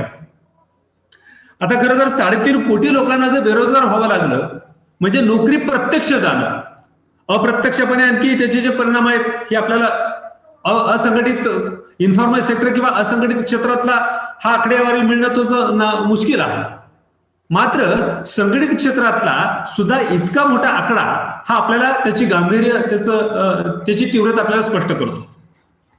2020 मध्ये याचा सर्वात जास्त फटका विकसनशील देशांना बसेल असंही आयोगाने स्पष्ट केलं होतं. अविकसित आणि विकसनशील देश हे ह्यातून सुटणार नाहीत आणि यातून उभारीही लवकर घेऊ शकणार नाहीत, अशा प्रकारचं आंतरराष्ट्रीय नाणेनिधीचं सुद्धा एक स्टेटमेंट आहे. 2020 मध्ये 2.5 कोटी कामगारांचा अंदाजित $807 अब्ज ते $3,400 अब्ज इतका पगार निघाला असता, पण तो कोरोनामुळे दिला गेला नाही. एवढी रक्कम लोकांच्या हातामध्ये गेली नाही. मला हे सांगण्याचं तात्पर्य असं आहे, मगाशी देशमुख सरांनी सांगितलं लोकांच्या हातामध्ये जर पैसा असेल तर लोक मागणी करतील. या कोरोना पॅन्डेमिकच्या कालखंडामध्ये लोकांच्या हातामध्ये पैसाच गेला नाही कुठल्याच मार्गाने, आणि मग त्याच्यामुळे अर्थव्यवस्थेला फार मोठा फटका बसला. आणि या सगळ्याचा परिणाम हा फक्त लोकांच्या हातातल्या पैशाचा जो भाग आहे, याच्यामुळे दुकानदार असतील, हॉटेलवाले असतील, वाहतूकदार असतील, हा सगळा जो वर्ग आहे, हा सगळा वर्ग त्यातून अडचणीत आलेला आपल्याला पाहायला मिळतो. ज्या कामगार वर्गातील ज्या लोकांजवळ काम किंवा रोजगार असेल त्यांची स्थिती खूप चांगली आहे का असं म्हटलं आपण तर तोही एक प्रश्न आहे. कारण याचं उत्तर इंटरनॅशनल लेबर ऑर्गनायझेशनने दिलं की 90 लाख ते 3.5 कोटी इतके लोक हे वर्किंग पॉवर्टीमध्ये जातील. याचा अर्थ असा, लोकांकडे काम असेल पण आपल्या गरजा भागवणे इतका पगार त्यांना मिळणार नाही. म्हणजे बेरोजगार झालेल्यांची गोष्ट वेगळी आहे, परंतु जे कामावर असतील त्यांची सुद्धा पगार कपात केल्यानंतर त्यांच्या स्वतःच्या गरजा भागवणे इतकं सुद्धा त्यांच्या हातामध्ये उत्पन्न राहणार नाही, ही भीती आयोगाने अगोदरच व्यक्त केली होती आणि ती आता आपल्याला पाहायला मिळते. कोरोनाचं संकट येण्यापूर्वी जगभरात अशा गरिबांची संख्या, म्हणजे नोकरी असूनही कमी पगार मिळणाऱ्यांची संख्या कोरोनापूर्वी 1,40,00,000 इतकी होती. कोरोना नंतर हीच संख्या दुप्पट होण्याची शक्यता भारतातली फक्त आयोगाने व्यक्त केली होती. म्हणजे जवळजवळ 3.5 कोटी लोक आता असे असतील ज्यांना नोकरी आहे परंतु पुरेसं उत्पन्न त्यांना मिळणार नाही. म्हणजे सांगण्याचं तात्पर्य असं आहे की याचा सगळ्याचा परिणाम हा मागणी आणि पुरवठ्याच्या चक्रावरती पुन्हा होणार आहे. आणि अर्थशास्त्रातल्या नियमाप्रमाणे हे चक्र चालू ठेवण्याकरिता ह्यातली कुठलीही कडी सुटून चालत नाही. ह्यातली मुळात मागणी नोंदवणारी जी कडी आहे ही जर बंद पडलेली आहे आणि पुरवठा करण्यासाठी जर त्या लोकांच्या मध्ये जर क्षमता निर्माण करण्याकरिता जर आम्ही उत्पन्नच दिलं नाही तर अर्थव्यवस्थेला उभारी यायला फार वेळ लागेल. यातून निघण्याकरिता काय करावं लागेल यासाठीच्या गोष्टी आपण थोडक्यामध्ये आपण पुढे बघणार आहोत. मला फक्त संयोजकांना एक विनंती, मला वेळ किती आहे? वेळ किती आहे सर मला? कारण खूप वेळ झाला हे सुरू आहे. हॅलो इंग्लिश सर, मला वेळ किती आहे? हॅलो हॅलो सर, 45 मिनिट्स आहेत, चालू दे सर. मला किती वेळ मिळेल? हॅलो सर, अजून 15 मिनिट्स आहेत सर, चालू दे. अच्छा ओके ठीक आहे. म्हणून मी विचारलं, मला वेळ बघितला म्हणजे मला पुढे किती वाढा आपल्याला पोचायचं ते आपल्याला विचार करताय. ठीक आहे, धन्यवाद सर, धन्यवाद. मगाशी विकास दराचा विषय देशमुख सरांनी आपल्या पुढे मांडलाय. देशात तयार होणाऱ्या वस्तू आणि सेवांचं एकत्रित मूल्यवर्धन म्हणजे जीडीपी, अशा प्रकारची साधारणपणे व्याख्या आपण त्याची करतो. परंतु वस्तू आणि सेवांच्या निर्मितीचा वेग गेल्या वर्षभरामध्ये काय नेमका कोरोना पॅन्डेमिक मध्ये राहिला हा याची आपल्याला सगळ्यांना कल्पना आहे. खरं तर 4 दशकानंतर म्हणजे 40 वर्षानंतर पहिल्यांदाच भारताचा जीडीपी 7.7 इतका मायनस झाला. हे एक वेगळं वैशिष्ट्य आपल्याला बरीच वर्ष यापुढे अर्थशास्त्र शिकवताना हे आपल्याला सांगावं लागेल. आपण यापूर्वी 1929 ते 32च्या महामंदीचा उल्लेख करत होतो, 2008च्या महामंदीचा उल्लेख करत होतो. यानंतर कदाचित 2020 मध्ये आलेली ही जी कोरोनाची मंदी आहे हिचा उल्लेख पुढे आपल्याला भविष्यात करावा लागेल. याचं कारण असं की या अगोदर भारतामध्ये 1965-66, 1971-72 या 2 वर्षांमध्ये उणे जीडीपी झाला होता, परंतु त्याला कारण युद्धजन्य परिस्थिती होती, त्यावेळेचा दुष्काळाची परिस्थिती होती. त्यानंतर 1979 आणि 80 मध्ये सुद्धा आपल्या देशाचा जीडीपी उणे झालेला होता, परंतु त्यावेळेला सुद्धा महाभयंकर दुष्काळाची कारण त्यासाठी होती. इराणकडच्या तेलाचा प्रश्न होता आणि म्हणून ते तत्कालीन ती कारणं त्या जीडीपीला होती. मात्र त्यावेळेला एक गोष्ट आपल्याला इथं अधोरेखित करावं लागेल. मगाशी देशमुख सरांनी त्याच्यावरती उजरत उल्लेख केला. मगाशी देशमुख सरांनी सांगितलं की शेती क्षेत्र हे मात्र यावेळेला त्यातून वाचलेलं आहे. जीडीपी मध्ये त्याचा वाटा फारसा घटलेला नाहीये. वास्तविक पाहता 1965-66, 1971-72 आणि 1979-80च्या जो उणे झालेला जीडीपी होता त्यावेळेला कृषी क्षेत्राचा वाटा हा घटलेला होता, कमालीचा घटलेला होता. मात्र 2020-21च्या या आलेल्या कोरोनाच्या मुळे आलेल्या मंदीमध्ये शेतीचा वाटा मात्र घटलेला नाहीये, तर तो आहे तिथंच आहे. हे आपल्याला इथं उल्लेख करावा लागेल. यातून आपल्याला काही मार्ग वेगळे आता चोखाळण्याची गरज अर्थशास्त्राला किंवा भारतीय अर्थव्यवस्थेला आहे. शेती क्षेत्राकडे आजपर्यंत आपण दुर्लक्ष करत राहिलो, मात्र शेती क्षेत्रच कदाचित मोठ्या लोकसंख्येला, मोठ्या श्रमिकांना सांभाळण्याचं काम करण्याबरोबर देशाच्या अर्थव्यवस्थेला आणि देशातल्या प्रत्येक व्यक्तीला जगवण्याचं काम हे शेती क्षेत्र करेल. आणि म्हणून त्याच्याकडे जेवढं लक्ष द्यायला पाहिजे, जेवढं पोटेन्शियल आपल्या अग्रिकल्चर सेक्टरमध्ये आहे तेवढं वापरलं गेलेलं नाही, हे वास्तव आम्ही कुणी नाकारू शकत नाहीये, तर त्याकडे लक्ष द्यावं लागेल. आपण पुढे जाऊया, वेळ अतिशय कमी आहे. बाजारपेठेच्या नियमाप्रमाणे जर मागणी वाढली तरच आपल्याला अर्थव्यवस्थेला बूस्टर देता येईल. मात्र मागणी वाढण्याकरिता लोकांच्या हातामध्ये पैसे गेले पाहिजेत ही वस्तुस्थिती आपल्याला नाकारता येणार नाही. पण लोकांच्या हातामध्ये पैसे जर जायचे असतील तर काय करावं लागेल? आपल्याला अर्थशास्त्रामध्ये आम्ही सिद्धांत शिकवतो की अर्थव्यवस्थेला मंदीच्या खाईतून बाहेर काढायचं असेल तर सरकारने हस्तक्षेप करून त्यामध्ये गुंतवणूक करण्याची गरज आहे. खरं तर यापूर्वी भारत सरकारने काही पावलं त्यासाठी उचलली आहेत, नाही म्हणायला जागा नाहीये. मात्र तरी सुद्धा ज्या खाईत आता अर्थव्यवस्था जातीये किंवा गेली आहे त्यातून जर बाहेर काढायचं असेल तर प्रत्येकाच्या हातामध्ये उत्पन्न मिळेल अशा पद्धतीच्या संधी आपल्याला उपलब्ध करून द्याव्या लागतील. मग ते सेक्टर इंडस्ट्रियल सेक्टर असेल, सर्व्हिस सेक्टर असेल किंवा ऍग्रिकल्चर सेक्टर असेल. आणि म्हणून हा अनुभव जगाच्या पातळीवर आपण जर घेतला तर अमेरिका आणि ब्रिटनने अशा प्रकारची काही पॅकेजेस त्यांच्या देशामध्ये जाहीर केलेली आपल्या बातम्या आपण ऐकलेल्या आहेत. भारतामध्ये सुद्धा काही पॅकेजेस जाहीर केली गेली, काहींचं अंमलबजावणी सुरू झाली. मात्र ज्या प्रमाणामध्ये त्याची अंमलबजावणी व्हायला पाहिजे किंवा खऱ्या अर्थानं लोकांच्या रोजगाराचा प्रश्न मिटवण्याकरिता जी व्यवस्था उभी राहायला पाहिजे ती अजून होताना दिसत नाही, असं अनेक तज्ञांचं ऑब्झर्वेशन आहे. भारताने या बाबतीमध्ये आणखी काय पावलं उचलली असं आपण जर पाहिलं तर रिझर्व्ह बँक ऑफ इंडियाच्या माध्यमातून रिझर्व्ह बँकेचे गव्हर्नर शक्तिकांत दास यांनी रेपो रेटमध्ये अलीकडेच अगदी कालची बातमी जर आपण बघितली तर आत्ताच आपला रेपो रेट आहे 4% आणि रिव्हर्स रेपो रेट आहे 3.35%. हे सगळा रिव्हर्स रेपो रेट कधी नव्हे ते गेल्या 15 वर्षामध्ये कधीही एवढा रेपो रेट कमी आला नव्हता, तो कमी केला गेला. याचं कारण एवढंच आहे की देशाच्या चलन व्यवस्थेमध्ये चलन सहजतेने उपलब्ध व्हावं, बँकांना चलन सहजतेने उपलब्ध व्हावं आणि बँकांची तरलता आपल्याला टिकवता यावी, हा त्याच्या पाठीमागचा उद्देश होता. लोकांच्या हातामध्ये पैसा जाण्याकरिता ही केलेली एक जी चलन नीती आहे ज्याला आपण म्हणतो तीही अर्थव्यवस्थेला पुढे न्यायला कारणीभूत ठरेल. मात्र या सगळ्या बाबींचा विचार आपण जेव्हा करतो त्यावेळेला संपूर्ण जगाला खरं तर यावर उपाय शोधायचं झालं तर इंटरनॅशनल लेबर ऑर्गनायझेशनने यासाठी काही उपाय सुचवले की अशा परिस्थितीतून बाहेर पडण्यासाठी काय करायला पाहिजे. आणि म्हणून यासाठी आयोने जे 3 मुद्दे मांडले याकरता त्यातला पहिला मुद्दा आहे कामाच्या ठिकाणी असलेल्या मजुरांना संपूर्ण संरक्षण देणं. इंटरनॅशनल लेबर ऑर्गनायझेशननी ही रेकमेंडेशन केलेलं आहे. आता हे रेकमेंडेशन काय फक्त भारताला नाही तर जगातल्या प्रत्येक देशाला आहे. काय करावं लागेल तर कामाच्या ठिकाणी असलेल्या मजुरांना संपूर्ण संरक्षण द्यावं लागेल. आता संपूर्ण संरक्षण या शब्दामध्ये खूप साऱ्या गोष्टींचा समावेश होतो. मग तिथं त्याला पूर्ण वेळ काम असेल, त्याला पूर्ण क्षमतेचा पगार असेल किंवा त्याला अनुषंगिक असणाऱ्या सुविधा असतील, या सगळ्या गोष्टी तुम्हाला द्याव्या लागतील. कारण प्रत्येक कामगार, प्रत्येक क्षेत्रातला कामगार हा फक्त काही औद्योगिक क्षेत्रातला कामगार नाही किंवा सेवा क्षेत्रातला कामगार नाही, तर यासाठी आयोगाचं स्टेटमेंट त्यामध्ये अधोरेखित केलेलं आहे. इन्फॉर्मल सेक्टर मधल्या कामगारांना सुद्धा तुम्हाला आश्वासित करावा लागेल रोजगाराच्या संदर्भामध्ये, तरच जगातला प्रत्येक देश आता अर्थव्यवस्थेतून बाहेर पडू शकतो. आणि म्हणून दुसरा तो मुद्दा जो मांडलाय तो अर्थव्यवस्थेला चालना देऊन नव्या रोजगाराच्या संधी निर्माण कराव्या लागतील. दुसरा मांडलेला मुद्दा प्रत्येक देशाला नव्या रोजगाराच्या संधी या ठिकाणी निर्माण कराव्या लागतील. आणि तिसरा मांडलेला महत्वाचा मुद्दा आहे तो म्हणजे असलेल्या नोकऱ्यांना टिकवणं.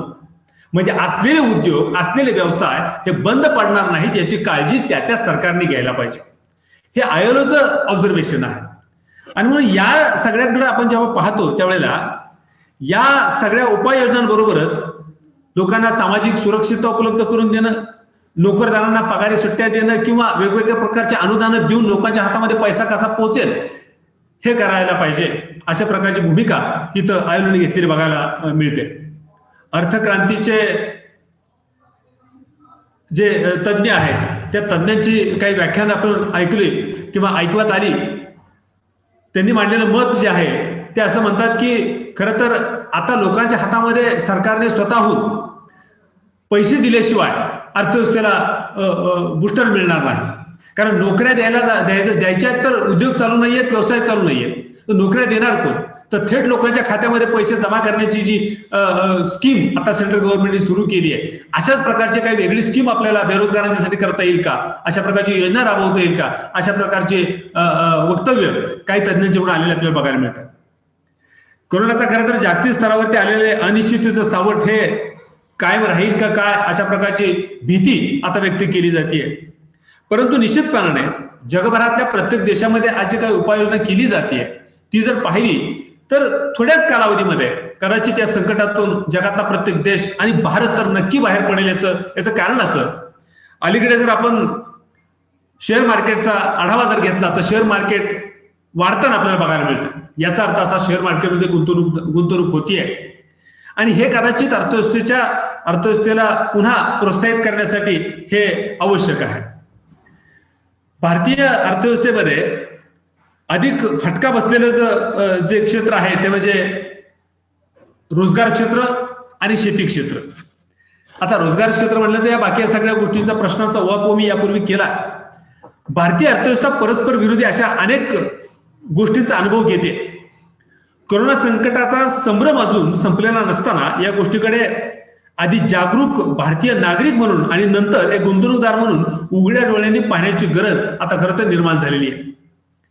कोरोना आणि भारतीय अर्थव्यवस्था ही कोरोना साथीसोबत आपल्याला दीर्घकाळ जगावे लागणार आहे अशा पद्धतीने आता स्ट्रॅटेजी आखत असताना आपल्याला बघायला मिळते. त्या पद्धतीच्या ऍक्टिव्हिटीज आता आपण करतोय आणि हे संकट किती लांबेल याची खरं तर कोणालाच कल्पना नसल्याने त्याविषयीचे दिवसागणिक वेगवेगळे अंदाज वर्तवले गेले, आजही वर्तवले जात आहेत. मात्र ते सगळे अंदाज फोल ठरलेले आपण पाहतोय. भारतीय अर्थव्यवस्थेच्या स्थितीची अतिशय गांभीर्याने चर्चा करावी लागते. याचं कारण असं की कारण आता आपल्यातील काही समूहाचे आर्थिक प्रश्न अधिक गंभीर झालेले आपण बघतोय. त्यातली त्यात इन्फॉर्मल सेक्टर मधला जो वर्ग आहे त्यांची किती मोठं संकट त्यांच्यावरती आर्थिक संकट आहे. ह्याचं एक उदाहरण आपल्याला देता येईल की काही कुपोषणामुळे मृत्यू पावणाऱ्यांची संख्या काही लाखांमध्ये वाढलेली आपल्याला बघायला मिळते. मात्र त्याचं कारण कोरोना पॅन्डेमिक आहे असं मात्र सांगितलं जात नाहीये. आता हा बातम्यांवरचा विश्वास ही मिळालेली माहिती बातम्यांमधली जरी असली तरी सुद्धा ऑथेंटिक मानायची न मानायची हा वादाचा प्रश्न आहे. पण ही परिस्थिती खऱ्या अर्थानं कुपोषणाची परिस्थिती कोरोना पॅन्डेमिकमुळे इन्फॉर्मल सेक्टरमध्ये जास्तीत जास्त वाढली अशा प्रकारचे कामगार संघटनांचे काही पदाधिकारी वक्तव्य करताना आपल्याला बघायला मिळतात. आणि म्हणून कोरोना संकटामुळे जे आर्थिक प्रश्न निर्माण होत आहेत त्यांना तोंड देताना सर्वव्यापी दृष्टीने पाहण्याची गरज आहे. अर्थव्यवस्था किती वेगाने घोडदौड करते याहीपेक्षा महत्वाची गोष्ट आहे ती म्हणजे लोकांना बरोबर घेऊन आर्थिकदृष्ट्या सहभागित्व आणि संपत्ती वितरणाचे काही धाडसी निर्णय घेण्याकरिता लोकांना बरोबर घेऊन काही योजना आपल्याला राबवाव्या लागतील. लोकांच्या हातामध्ये आपल्याला काय देता येईल का, नागरिकांना काहीही करून जगण्याची संधी आपल्याला देता येईल का, अशा प्रकारच्या योजना राबवाव्या लागतील तर अर्थव्यवस्था कदाचित या संकटातून बाहेर पडेल. अशा प्रकारची आशा काही संघटनांकडून, काही संस्थांकडून, काही तज्ज्ञांकडून केलेले आपल्याला बघायला मिळते. आणि अर्थव्यवस्था पुढे घेऊन जात असताना काहीतरी नव्याने आपल्याला बदल करावे लागतील. खरं तर हे बदल करत असताना थेट आर्थिक मदत द्यावी का, तर तो प्रयोग आता सेंट्रल गव्हर्नमेंटने केला. शेतकऱ्यांना दिली जात असलेली थेट आर्थिक मदत स्वस्त धान्य दुकानातून जवळपास 81 कोटी लोकांना ही धान्य पुरवलेलं आपण सगळ्यांनी पाहिलंय, ऐकलंय. महिलांना जनधन खात्यामधून बऱ्यापैकी आर्थिक मदत, शेतकऱ्यांनाही त्याच्या खात्यावरती आर्थिक मदत पोहोचवल्याचं आपण ऐकलेलं आहे किंवा अनुभवतोय. गरजू कुटुंबांना मोफत दिलेले सिलेंडर, अशा सगळ्या गोष्टी जेव्हा केलेल्या आहेत त्या करत असताना ही तात्पुरती गरज भागवून चालणार नाही. अर्थव्यवस्थेला जर पुढे घेऊन जायचं असेल तर नियमित स्वरूपाचे स्रोत आपल्याला उत्पन्न करावे लागतील. अशा प्रकारचे एक उपाययोजना ही आता गरजेची आहे. आता या सगळ्या शेअर मार्केटचा आणि याचा सगळा भाग बघितल्यानंतर 2021 मध्ये भारतीय अर्थव्यवस्था पुन्हा उभारी घेईल अशी एक आशा व्यक्त केली जाते. याचं कारण असं की मगाशी देशमुख सरांनी स्पष्ट केल्याप्रमाणे चीनचा उद्योगधंदा जवळपास 50% आता बंद पडले. चीनमध्ये जवळजवळ 50% उद्योग आता बंद आहे. चीन आता याची कबुली देणार नाही सोडा, कारण त्याची प्रसारमाध्यम कोण चालवत आहे काय हे तुम्हाला आणि मला सगळ्यांना माहिती आहे. मात्र ही वस्तुस्थिती अशी आहे की चीनमधले जवळपास 50% उद्योग बंद आहेत. त्यामधला अमेरिका आणि इटली सारख्या देशांना, युरोप कंट्रीज मधल्या देशांच्या बरोबर चीनचा जो व्यापार आहे हा व्यापार कमालीचा घटलेला आहे. भारताबरोबरचा चीनचा व्यापार जर आपण बघितला तर तो जवळपास $100 अब्ज इतका आहे. तोही बऱ्यापैकी कमी झालेला आहे. हे सांगण्याचं कारण असं आहे, मगाशी देशमुख सरांनी याचा उल्लेख केला, हे सांगण्याचं कारण असं आहे की खरं तरी करोना ही महामारी आपल्यासाठी एक संधी बनू शकते. आणि या संधी म्हणून या बाबीकडे जर पाहिलं तर सरकारच्या पातळीवरून काही जर यासाठी जे इनिशिएटिव्ह जर घेतले गेले तर खूप चांगल्या पद्धतीचा मूव्ह आपण करू शकतो. जसं 1991 मध्ये तुम्हाला आणि मला सगळ्यांना माहिती आहे की त्यावेळेच्या सरकारकडे लोकांचे पगार करायला पैसे नव्हते. म्हणजे 91 पूर्वीचा कालखंड तुम्हाला आणि मला अर्थशास्त्राच्या अभ्यासातून आपल्याला सगळ्यांना माहिती आहे. परंतु त्यावेळेचा PV नरसिंहराव पंतप्रधान असताना नंतरचे पंतप्रधान आणि त्यावेळेचे अर्थमंत्री माननीय डॉक्टर मनमोहन सिंग यांच्या मार्गदर्शनाखाली जी ऍक्टिव्हिटी भारताच्या अर्थव्यवस्थेमध्ये राबवली गेली, जे चेंजेस केले गेले ते एक धाडस होतं, एक नव्याने घेतलेलं धाडस होतं. खरं तर त्यावेळेला भारताच्या अर्थव्यवस्थेची क्षमता नसताना सुद्धा आपण खुल्या अर्थव्यवस्थेचा स्वीकार केला आणि त्या अनुषंगाने काही बदल करत गेलो. पण त्याची फळं आपल्याला पुढच्या 5-10 वर्षामध्ये आपल्याला चाकायला मिळाली. 2014-15 पर्यंतचा आर्थिक विकासाचा दर जर आपण बघितला तर तो वाढता राहिलेला आपल्याला पाहायला मिळतो सायमल्टेनियसली. पण अशाच पद्धतीची मूळ कदाचित आपल्याला घ्यावी लागेल आणि तशा पद्धतीचे धाडसाचे निर्णय घेऊन अर्थव्यवस्थेमध्ये गुंतवणूक कशी वाढेल, अर्थव्यवस्थेतले उद्योग पुन्हा कसे उभे राहतील, व्यवसाय बंद पडलेले व्यवसाय पुन्हा कसे चालतील, न मिळालेल्या काम नसलेल्या हातांना काम कसं देता येईल, म्हणजेच रोजगाराच्या संधी कशा वाढवता येतील, जे आयोगाने जे डायरेक्टिव्ह दिलेले आहेत त्या पद्धतीच्या मूव्ज आपल्याला कराव्या लागतील. आणि तरच आपल्याला भारताकडे आज जग एका वेगळ्या भूमिकेतून पाहत आहे. म्हणजे ज्याची चर्चा आपण तिसरी महासत्ता म्हणून जेव्हा करतो त्यावेळेला खऱ्याच अर्थानं आता तिसरी महासत्ता बनण्याची संधी आपल्या पुढे आहे. कारण चीन असेल किंवा इतर प्रत्येक देशांमध्ये उद्योगधंद्यांच्या स्थितीपेक्षा आपल्याकडची स्थिती ही आपण सुधारू शकतो. आपल्याकडे तेवढं पोटेन्शियल आहे आणि आपल्याकडे तेवढा वाव आहे. 2021 मध्ये भारतीय अर्थव्यवस्था पुन्हा उभारी घेईल अशा प्रकारचं भाकीत आंतरराष्ट्रीय नाणेनिधी सुद्धा करते. आंतरराष्ट्रीय नाणेनिधीने व्यक्त केलेली जी आकडेवारी आहे ती अशी सांगते 2021 मध्ये भारताचा GDP 10.3% इतका वाढलेला असेल, विकास दर इतका 10.3% इतका वाढलेला असेल. आणि त्यावेळेला ज्यावेळेला आंतरराष्ट्रीय नाणेनिधी हे आकडे जाहीर करते त्यावेळेला निश्चितपणाने आपल्या भारताच्या RBIने असेल, मागच्या वर्षीच्या आर्थिक पाहणी अहवाल आता जो बाहेर आलेला आहे, भारताच्या आत्ताच नुकत्या आलेल्या आर्थिक पाहणी अहवालामध्ये सुद्धा 11% विकास दराचा उल्लेख केलेला आहे. सांगण्याचं तात्पर्य असं आहे की या सगळ्या परिस्थितीमध्ये भारत सरकारने वेगवेगळ्या क्षेत्रामध्ये एक कृती कार्यक्रम तयार करून, मग तो औद्योगिक क्षेत्रासाठी असेल, सेवा क्षेत्रासाठी असेल आणि ऍग्रिकल्चर सेक्टरसाठी असेल, जो आगळा वेगळा वाटेल कदाचित, परंतु तो आता स्वीकारण्याची गरज आहे, अशा प्रकारची मूव्ह आता आपल्याला करावी लागेल. जागतिक अर्थव्यवस्था ही 4.4% एव्हा त्याहीपेक्षा 3% घटेल अशा प्रकारची भाकीत ही आपण ऐकतो. मगाशी देशमुख सरांनी त्याचा उल्लेख केला. मात्र जागतिक अर्थव्यवस्थेबरोबर आपण जेव्हा आपल्या देशाकडे आपण जेव्हा बघू त्यावेळेला अर्थव्यवस्थेतील प्रमुख क्षेत्राची तुलना करण्याची झाल्यास बांधकाम, उत्पादन, खाणकाम क्षेत्राला सर्वाधिक फटका जेव्हा बसला तेव्हा याच क्षेत्रामध्ये खरं तर मोठा श्रमिक वर्ग गुंतलेला आपल्याला बघायला मिळतो. आणि म्हणून विकास जर वाढवायचा असेल तर ज्या क्षेत्राला जास्त फटका बसला आणि ज्या क्षेत्रातून जास्त कामगार बेरोजगार झाले किंवा जिथं आणखी कामगारांना आपल्याला रोजगार देण्याची शक्यता आहे अशा ठिकाणची क्षेत्र आपल्याला निवडावी लागतील आणि त्यासाठी कृती कार्यक्रम हातात घेऊन तो आपल्याला राबवावा लागेल. अशा प्रकारची स्थिती आज आपल्या पुढे आहे किंवा तशा पद्धतीची पावलं आपल्याला उचलावी लागतील. कोरोनाच्या संकटाच्या पार्श्वभूमीवर खरं तर अर्थतज्ञांनी यापूर्वी भारतीय अर्थव्यवस्थेचा जो विकास दर आहे हा विकास दर घटेल अशा प्रकारची भाकीत केली होती आणि तो खरा ठरला. मात्र मगाशी देशमुख सरांनी सांगितलं की आपला आलेख जरी व्ही लेवलला जरी असला तरी सुद्धा तो यू लेवलला जाईल, या बाबतीमध्ये कोणालाही शासनकता नाही. मात्र त्यासाठी काही गोष्टी प्रायोरिटीनं सरकारला म्हणून पुढे येऊन कराव्या लागतील. जाता जाता यापूर्वीच्या पाहणी अहवालांमधल्या जे गोष्टी चर्चा करायच्या होत्या त्याची आकडेवारी सहित मांडणी देशमुख सरांनी मगाशी केलेली आहे. कोरोना व्हायरसमुळे खरं तर जगातील सर्वात मोठी अर्थव्यवस्था असलेल्या अमेरिकेचा आर्थिक विकास दर हा विक्रमी आकड्यांनी घसरलेला आपल्याला बघायला मिळतोय. फक्त अमेरिकाच नव्हे तर त्यामध्ये कुठलाही विकसित देश यातून सुटलेला नाहीये. मग तो इटली असेल, जर्मनी असेल, जपान असेल, फ्रान्स असेल, ह्या सगळ्या देशांचे विकास दर आज मितीला घटलेले आपल्याला बघायला मिळत आहे. खरं तर कोरोना व्हायरस आणि त्यामुळे लागू असलेल्या लॉकडाऊनमुळे अर्थव्यवस्थेला जेवढा मोठा फटका बसला यातून बाहेर पडण्यासाठी इकॉनॉमिक टाइम्सच्या 10 अर्थतज्ञांनी अर्थव्यवस्थेसंदर्भामध्ये एक पोल घेतला होता. यावर सर्वांनी कोरोना व्हायरसमुळे अर्थव्यवस्थेचे मोठे नुकसान झाले अशा प्रकारचं शिक्कामोर्तब केलं. परंतु याची भरपाई होण्यासाठी मोठा कालावधी लागू शकतो हेही त्या अर्थतज्ञांनी व्यक्त केलं होतं. कारण कोरोनाची लागण होऊन 8-9 महिने झाले तरी ती संपलेली नाहीये. त्यामुळे नव्यानं उद्योजक पुढे येणार नाही किंवा येण्यासाठी धजावत नाही.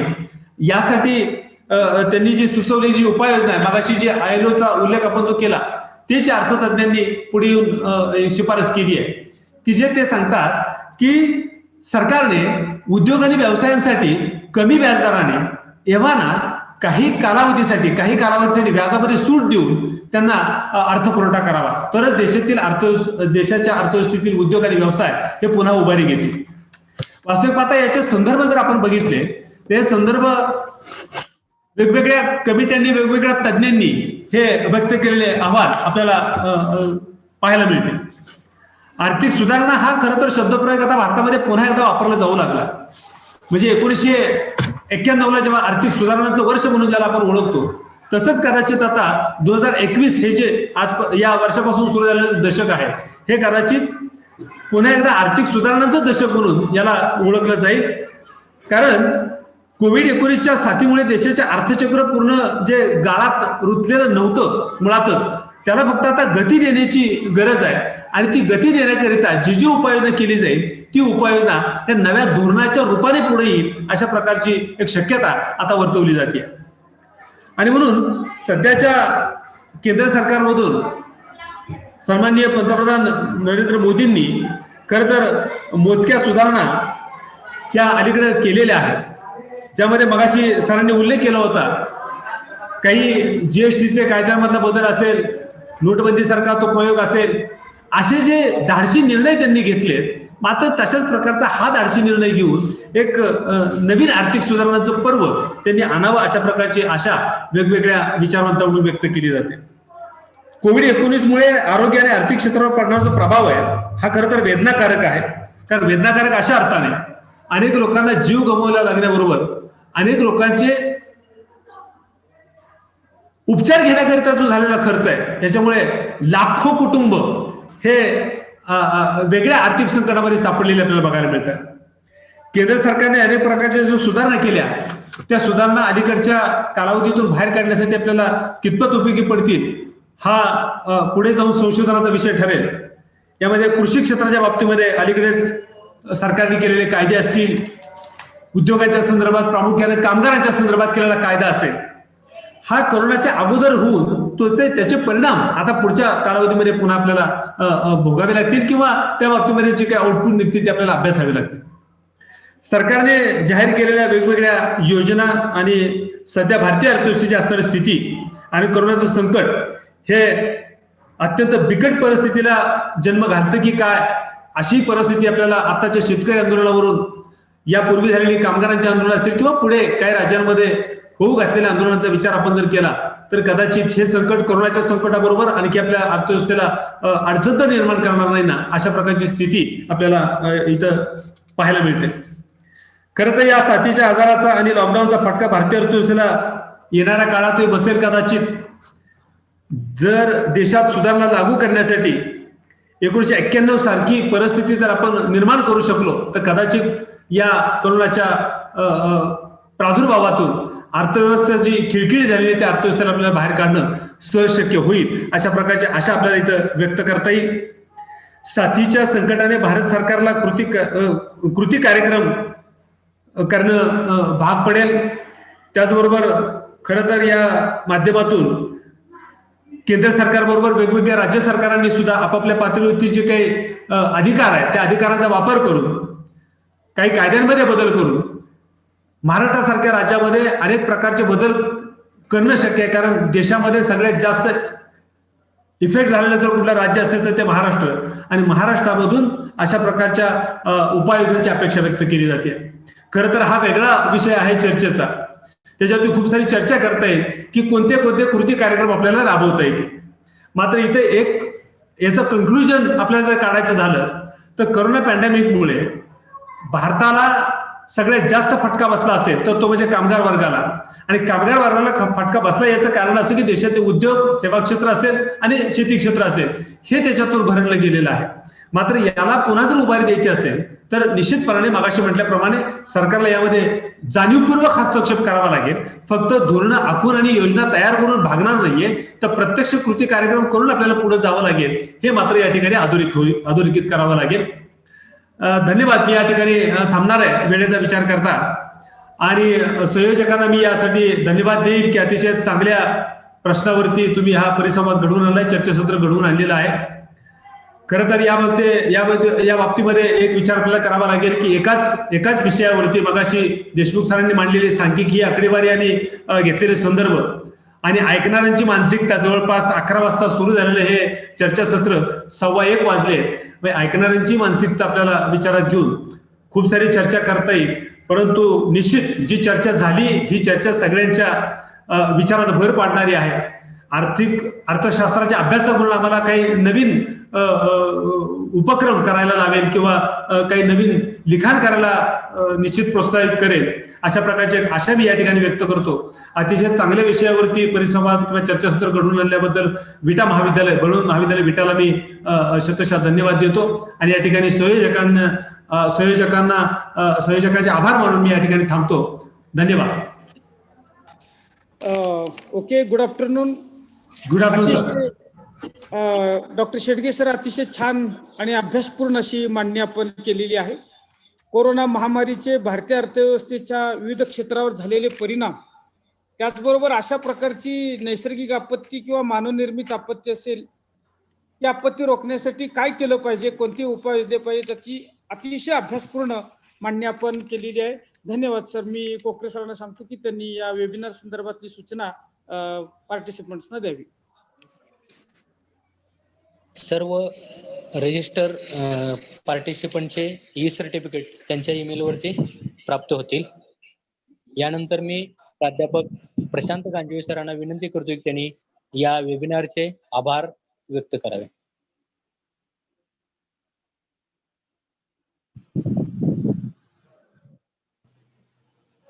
Over to Ganjave sir.